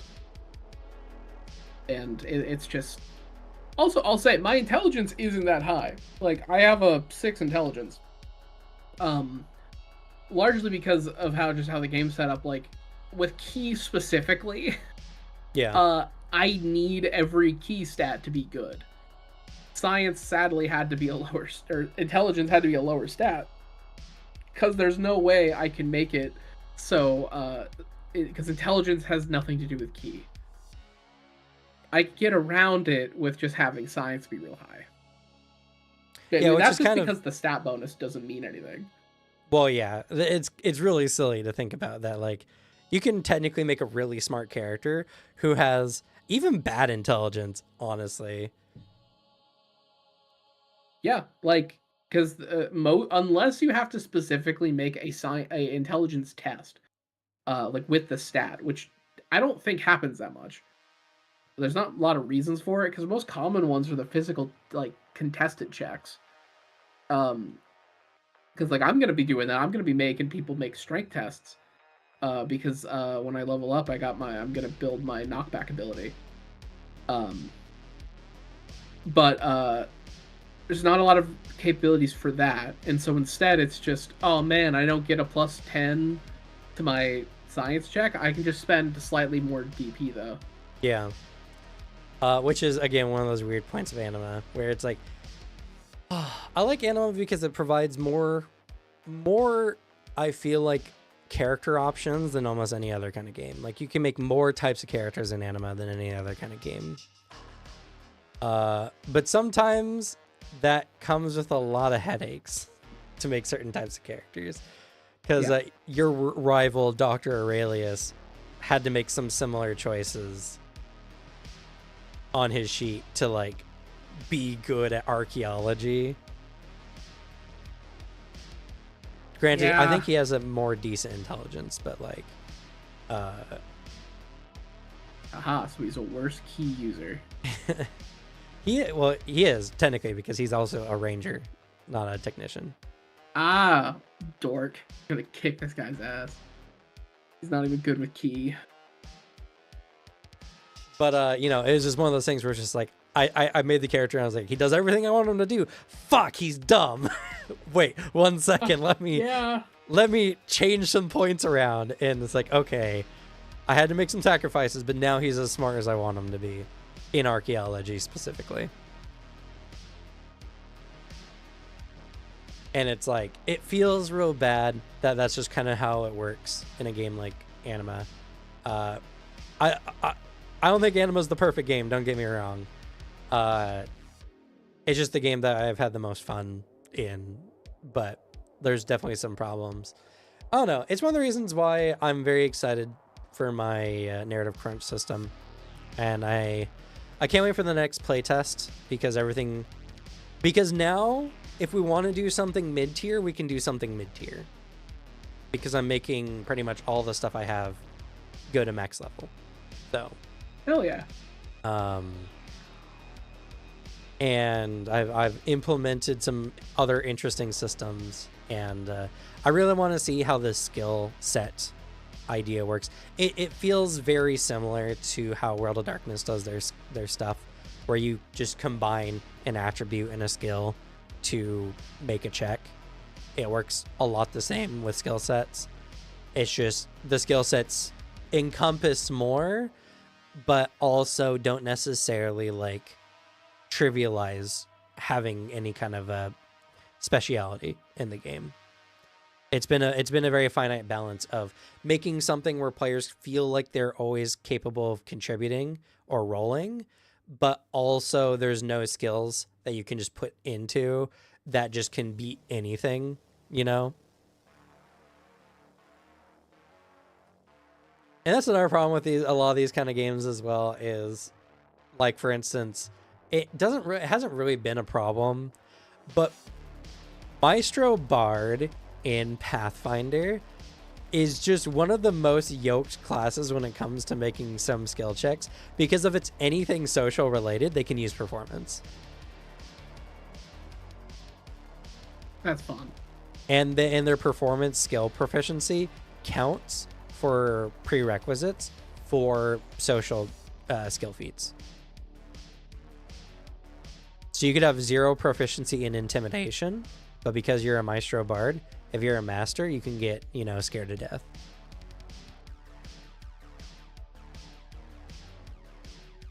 And you can use performance rather than intimidation to scare someone to death. Hell yeah. Which, again, it hasn't been a problem, mostly because skill feats are just not so strong in Pathfinder.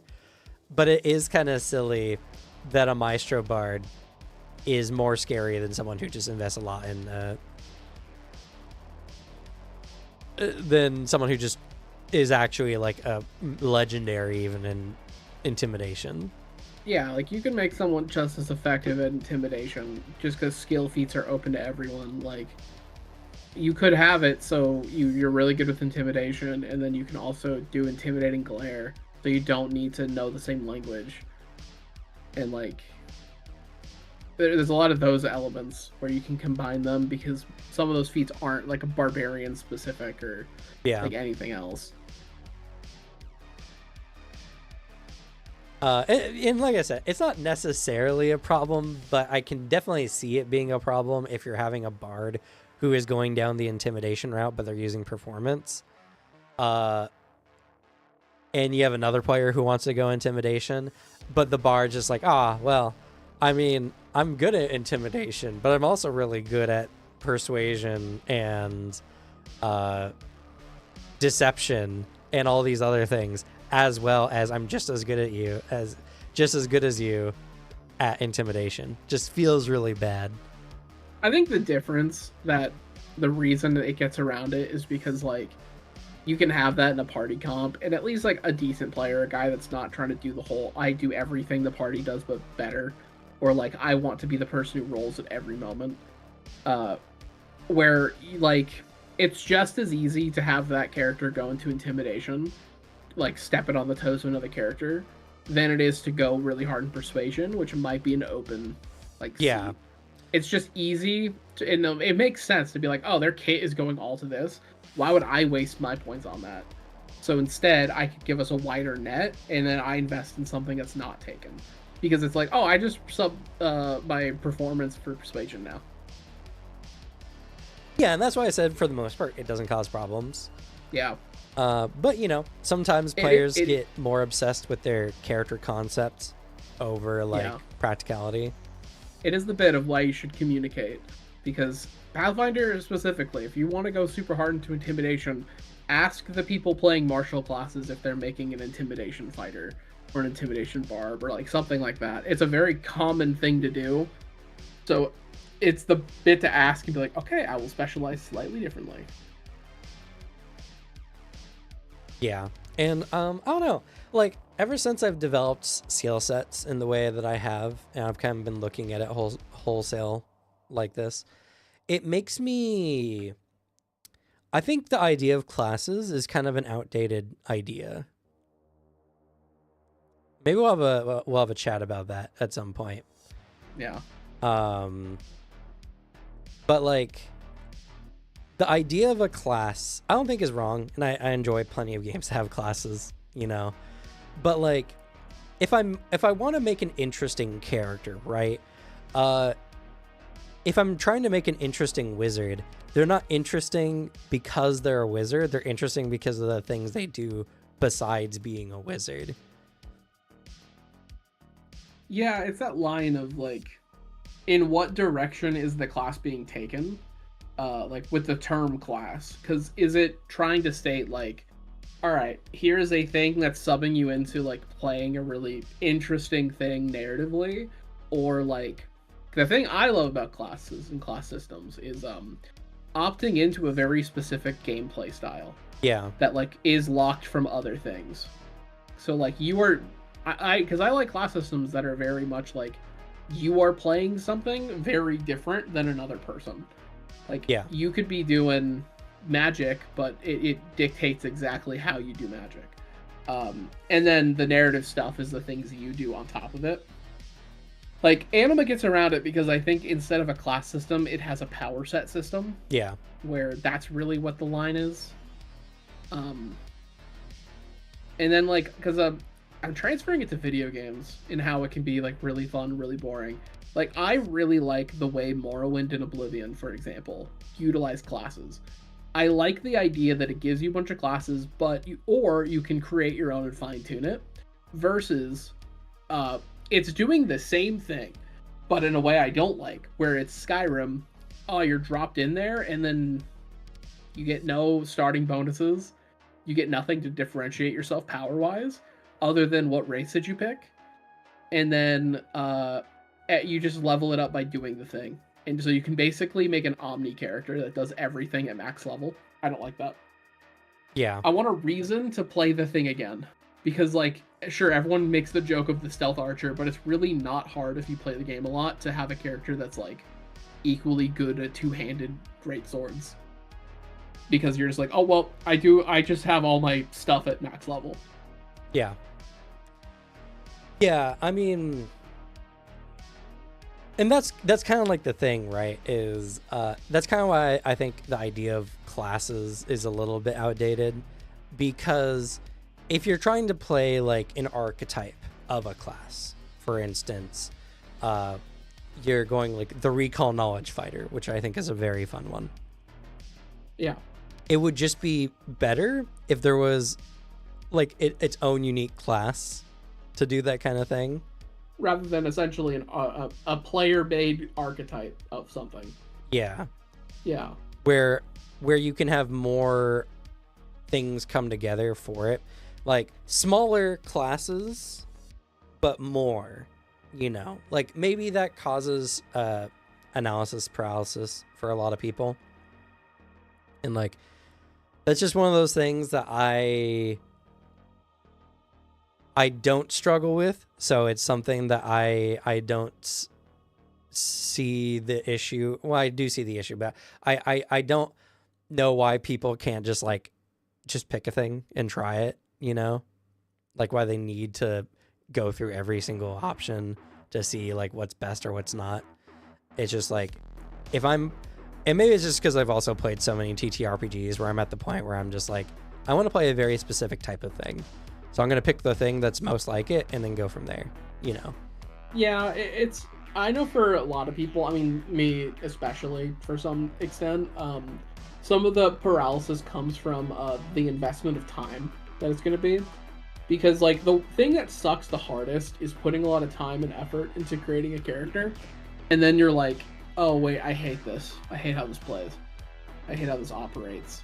And then the answer is like, oh, let me just switch it out. But, like, man, you know? Yeah, like, I get that to a degree. But at the same time, like, I feel like that happens even if you do a bunch of analysis on the thing. Because unless you're really good at simulating, like, how a character will play in your head, you won't know until you have practical applications of how it actually runs in the campaign. Yeah, it's just a lot of different reasons for it. Like, because I get it to the extent of like, damn, all of this sounds interesting. Which one do I want to focus on? Because I don't want to do. The other thing I hate is I don't like this on either side of the table, where you make a character, you put a lot of time into it, and then you look at something else and you're like, fuck, that looks cooler. Yeah. Because I hate it as a GM, because I had a player when I was doing my casual games in college of like, he'd make a character and then 3 sessions later he'd have something better and he'd be like, now I just don't care if this character dies. It's like, well, you still gotta play it, dog. You can tell me if you want to switch, I'll find a way to make it work. But like, don't just not invest or care about what's going on because you're like, oh, I can play the new build now. Yeah, and that's kind of one of the things, right, that I think classes are kind of a problem, is because you're just like locked in a lot of the times, right?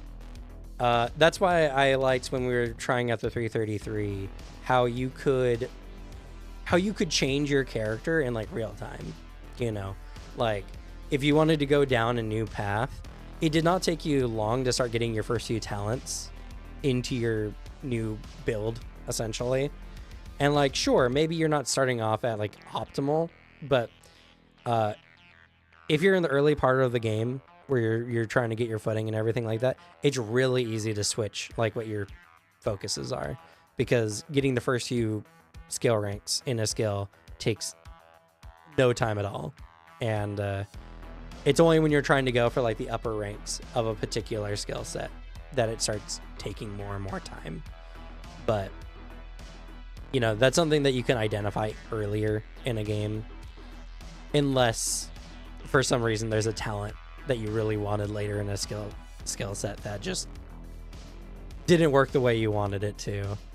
But there's a lot of flexibility, and that's also kind of like the idea of making a character versus playing a class, where it can just be a part of your story, where like I feel the reason why a lot of people have that situation where they're like playing a class and they're like, oh, this didn't work the same way I wanted it to, I want to swap characters, is because there's not enough narrative like pull to keep someone playing a specific character that beats out the mechanical feel of the game. Like when you were playing your Magus character and you're just like, yeah, Magus didn't play the way I thought it did, I just need to play a whole new character now, because you couldn't really change to a not Magus character. Yeah, like you're kind of stuck in that. It's that line, because like I think your game having an element of adaptability is really good. Like you should have that element of adaptability, but I just do not like the idea of a system where it's the like classic RPG fan in my head, I guess. Where the idea of having it so like in the extreme, not even saying that's what the 333 is going to be or what you're advocating for. Obviously there's the nuance. Sure. But like having a class that can become and do anything. Like having the Omni character, I am less into. And in a tabletop game it's slightly different because like every person you play is going to be different. But I love the class system because of that. I am opting into a specific playstyle. And then there's the things of I am also opting into the constraints the archetype or the class has. And so how do I work with it? And it's like it's a new puzzle I'm opting into. Because how it works in the 333 I enjoy. Because instead of like the class system, at least what we're operating with, it's really tied to what power did you get. Yeah. And so the choices you make in adapting outside of that are essentially, I have this power. Is there anything I can do to upgrade it or upgrade my life? Just what other things can I utilize and learn and do? If the game had it so I could freely change out what my power is, I'd be less into that. Yeah, and that's fair. I guess that's an interesting point where that's because of the layered design of the game overall, because the powers, your ascendant powers that you guys have, your paths to divinity, they're not like a normal skill set or skill or talent, you know. Like you could have that power and be any other type of character. Like your travel power, you could be a scholar, you know, or you could be a warrior or a soldier, you know. And it doesn't really affect your ascendant power, because your ascendant power is something that is kind of,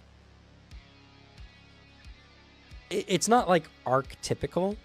It doesn't define how you necessarily play, but instead gives you a unique power that you can use in addition to everything else, you know.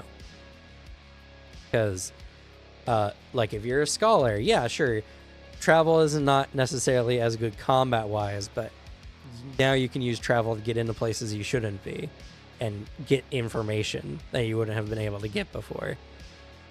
or be so difficult to track down that you can go and get forbidden knowledge and not suffer the same kind of repercussions.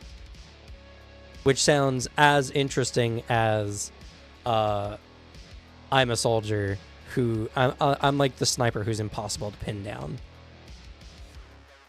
Where I could be sniping you from one building and the very next moment I'm sniping you from the exact opposite direction. You know? And it's terrifying because not knowing where a sniper is the scariest thing on a battlefield.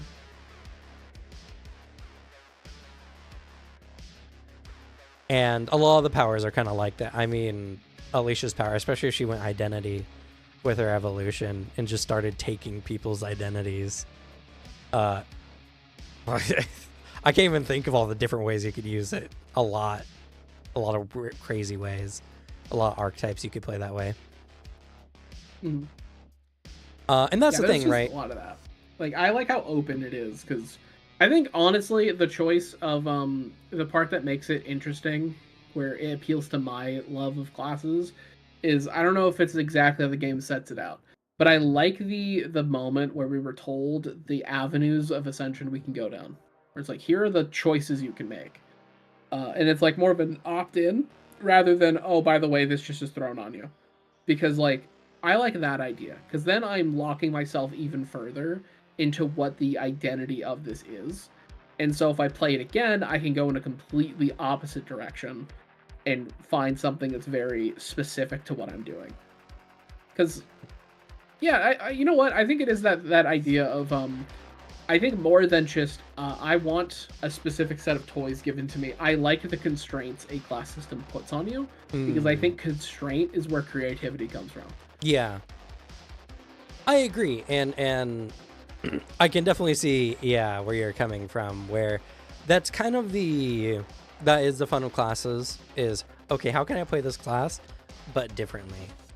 It really depends on your game's structure of classes, though.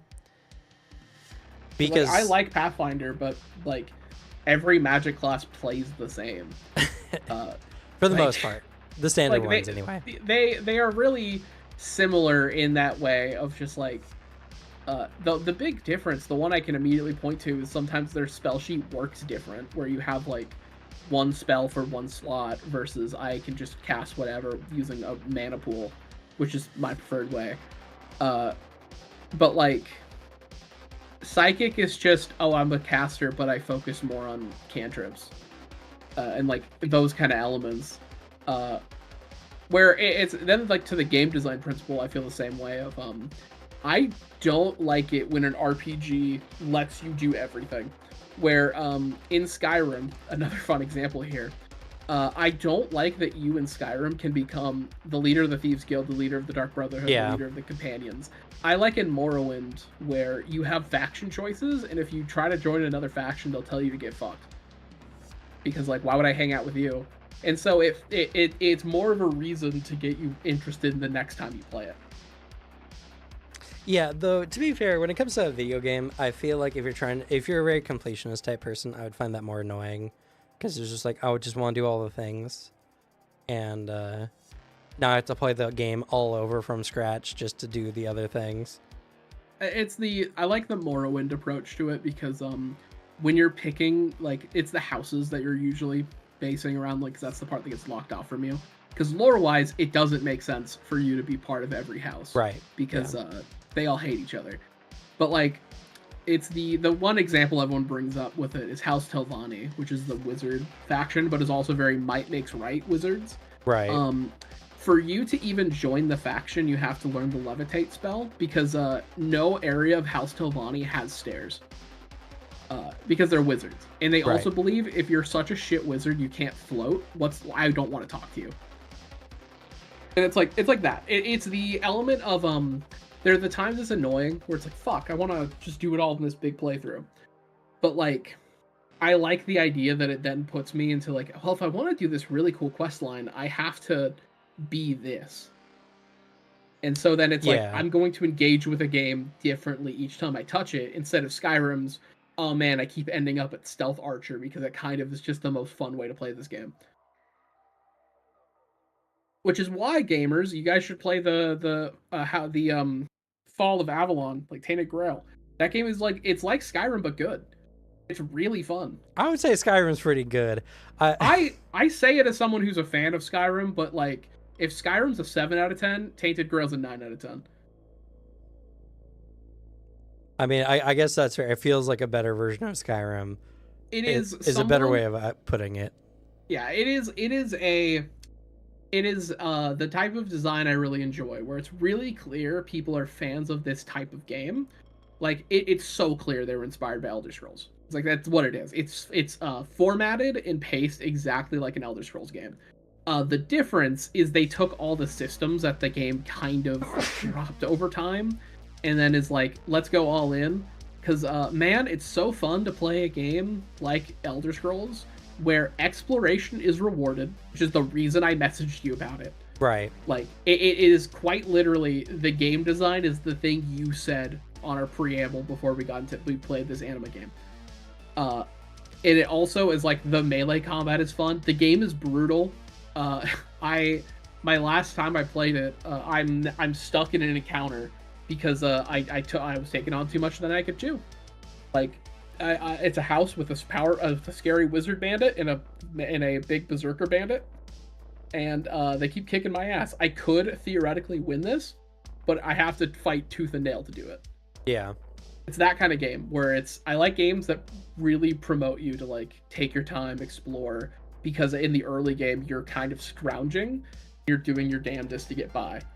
It's another thing I like the start of Kingdom Come Deliverance too, because it's like if you're trying to approach that game as if like it is a normal open world game, the beginning's gonna suck. If you approach it as, hey, you're a medieval peasant thrown into this town with like just the clothes on your back. All right, now get set up. You're gonna become a knight at some point, right? Like it's a way more fun experience. Yeah. And yeah, Dead Phoenix, I agree to some point. Some of the damage focus point spells can feel very samey, but there's some other ones that are better. And there are some differences, though I would say some of the focus point casters, there's not a significant difference other than like a couple of spells that you can cast differently. Especially like just in practice. And especially when you're trying to compare like say two different casters and like a caster and like a martial character. Like the level of play differences are not as significant. But I agree.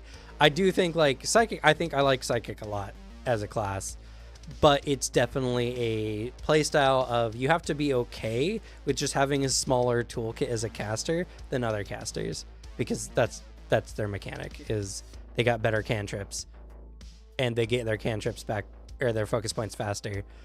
But simultaneously you just have way less spells. And Animus is one of those ones I really need to see in play to see how different they are.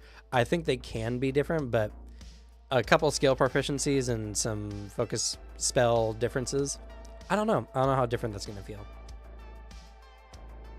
Yeah, it's the bit where it hits my want of constraint, because like playing a psychic, your constraint is that you're not going to be doing the crazy high shit the wizards are doing, which is kind of the choice you make for any of it is just do you want like really good flexibility, sorcerer? Do you want like the heights of magic in Pathfinder, wizard? I wouldn't say it that way. It's actually quite the opposite, because sorcerers are spell repertoire casters, so they have less flexibility overall. They just don't have to choose their spells pretty much during the day, so they get kind of more flexibility, but not really. But their spells hit harder because they have feats that do that, where wizard can have a lot more spells that they can choose from every day. They just have to choose what spells they're casting every day. Don't they have like the most spell slots too? Yeah, well, tied, but yeah. Yeah. Like it's just you're making decisions based on what type of caster you're playing. Yeah. My issue when it comes to Pathfinder, when it comes to this, is, and there's not really a way to fix it, it's just a me thing, of like, I like playing a caster in Pathfinder, it's just they all feel the same. It is the reason I like Anima is because like Anima is a system that has in my play experience of tabletop games, the most mechanically satisfying experiences I've had. Yeah. Like, I like that each thing feels different. I still fully posit Psychic is the most mechanically satisfying thing I've played in a tabletop game. It is so fun. Like, in that style of how Psychic works, and opting so hard into it with how many choices you have to make, and like planning stuff in the moment is really fun. It is a good example of, I really want to play a Psychic again that plays completely different from Sebastian, but still interacts with Psychic in that capacity. Like, that's the fun I can pick of that. Yeah, I mean, yeah, that's why we like Animas, is more options, more choices, but at the same time, like, you heard us complaining earlier about how skills work and everything like that. Yeah, exactly. It's the we have complaints. We have the big complaints, but yeah. Technically, it's Cleric, Dead Phoenix, but only for the heal or harm spells. That is a funny fact. But yeah, wizards are the ones who can cast the most high rank spells per day, with some of their subclasses. Other than Cleric, who just gets a butt ton of harm and heal spells at their highest level, which is insane because, gosh, we need to end stream. Yeah, I got it. But I do want to say, God, I love healing in Pathfinder so much more than Dungeons and Dragons. Dungeons and Dragons healing feels like you're just postponing the inevitable, but like even low level healing in Pathfinder, you're like, all right, you're back in it for 2 to 3 rounds, you know?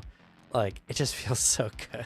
It's fun to play a game where it's not just the game of ping pong of, hey, I kept you from dying outright, or guess what, you get your turn, and like that's all you're doing. The healing in D&D is so stingy for no reason. Yeah. When like it's just, that's why everyone calls it like a ping pong game. It's just up and down, up and down, up and down. Or, hey, I healed you exactly what you took this round, so you're back to neutral, you know. And you're gonna go down again. That spell slot I cast, it just postponed it one more round, rather than like in Pathfinder, where a heal spell typically heals you 3 to 4 times more than damage you can take in a round. It's so funny. It's funny that because the one I remember it's campaign 2 of Critical Role, Laura Bailey dealing with this, and she said in like some panel, some interview thing, getting annoyed at the people that are saying like she's playing a cleric wrong and not doing proper support, when I'll be so for real, she's correct in her statement of in D&D a lot of healing is fucking meaningless. It really, all it serves for is a tool to get you back up from down, and the much better method of support is killing the thing making your friends go down. Yeah, that is correct. That is the optimal analysis of how D&D handles this. Like, that is so correct. People gave her shit for it because it was like, that's not the archetypical way you do a cleric. You gotta heal everyone when you don't have access to the ways of healing everyone like that. I just remember towards the end of Riptide fidget healing someone for like 98 HP with one spell. Yeah. And it's just that makes a difference. It's like, wow, that's a lot of HP. You just almost reset this entire combat with one spell. Yeah, like that's the difference of, it's the reason you don't roll up to the Elite Four with basic potions. Right. You roll up to it with full restores. Like, one of those makes a difference. The other one is just, I don't know, man. It's a waste of a turn because you can't, you just don't do damage and you just go back to where you were before or less. Yeah, a druid having 3d8 plus 24 is insane. Like, that's so sick. I mean, I'm playing a witch currently, a cult witch, and Soothe, such a good spell. It's not even like a super crazy healing spell. So it's really, really good though. And it's just like at level 4 we're at currently, a heal is like 24 HP, 20-ish HP on average, which is, it's about like 2 to 3 hits from some of the enemies, even more sometimes some of the enemies we're going up against. The only thing I hate is just being a low level caster and not having a lot of spell slots. It's so painful, but it's good. But anyway, that's gonna be it for us. Yeah, more complaining in the realm of tabletop. Maybe one day we'll actually be happy and enjoy ourselves. I'm happy. I'm so happy. I am too. I was just joking. It's just one of those things where, again, I think we're getting to a good stage, right? I think that tabletop is now getting to a more experimental stage where D&D is toppled and now Daggerheart's kind of like stealing the show. And now people are trying to like, okay, how do we change the formula? Like Daggerheart obviously did. So how do we do it? And I feel like there's going to be a lot more games experimenting and doing some interesting things. And like, I'm looking like last year, lots of games I was looking forward to. This year, we got the Mistborn TTRPG from Cosmere coming out. I'm actually so excited because I really want to see how they do Allomancy and Ferochemy. Especially with the more social focused ones. And you know, and like I've been sitting here just synthesizing, trying to make a good TTRPG, blending mechanical and narrative elements, and like I feel like I'm on something really, really good. And you know, maybe that will change the gaming world too and evolve into something even crazier than even I can imagine in the future. So there's a lot of potential, but right now we're just killing sacred cows. You know, we're just trying to get past the old trends and try to do something new and interesting. And I feel like we're on the brink of seeing some really cool TTRPGs. But Alex, anything you want to leave us off with today before we head out? Yeah, if you like tabletop lore stuff, that's what I cover on my channel, Glue Boy. I put out a video today on Mage the Ascension, the Celestial Chorus. Good old fun video. I got some extra fun things planned. Since I'm gonna be out of town for 2 weeks, I have plans of March being videos that'll help me when I'm not making a video for 2 weeks. If you're excited at all to learn about Werewolf, go sub. That'll be next month. Yeah. Still, Dad, I say this every week, but you know, it's still just hard. My free time during the week is very limited, and the last thing I want to do is just make a video, if I'm going to be honest. Sometimes I really do want to make a video, but you know, just not a lot of time. And my daughter is bouncing around her sleep schedule. I think she's going through a bit of a sleep regression because I think she's transitioning now to like 1 nap per day versus 2 to 3. So she's been just having weird sleep schedules. I mean, I think today she woke up at 10 and she just went to bed. So about 4 hours. It's about normal, a little bit longer than normal, but not by much. Though my mother will be back in town for a couple weeks next week, I believe. So hopefully I'll be able to take some of that time to make some videos in the scan amount of times. But by the end of this year, hopefully Bad Light Gamer will be back. Like, that's the idea. My mom is planning on moving up to the area. It's just there's a lot of stuff going on with a big move. And but if she can be here regularly during the weeks, then I can have at least like a day or two dedicated to making videos and working on projects. So hopefully over the course of this year, I'll get back into it. I really, really want to. That's why we're still having these streams. You know, I could have just stopped. It's not like these streams make me money, but I just enjoy talking about tabletop. So, you know, yeah. If you're hopeful for more content, me too. It's on the horizon. We'll be getting there. And, you know, and there's a lot to talk about. Like I said, there's a lot of games, and I want to look into some more games.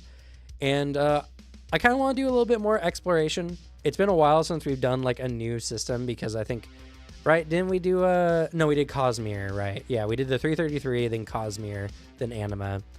So yeah, it's been a while since we've tried like a new system. So, you know, maybe we'll take a break from Anima in like a few months and we'll do like another system for our 10 sessioner. But yeah, that's gonna be it for us. And I guess we'll go ahead and say good day. Good night, or good day. It's not night. Goodbye. We're changing it. We're doing it earlier now, so it's just weird. Yeah. But anyway, we'll see you guys later. Bye.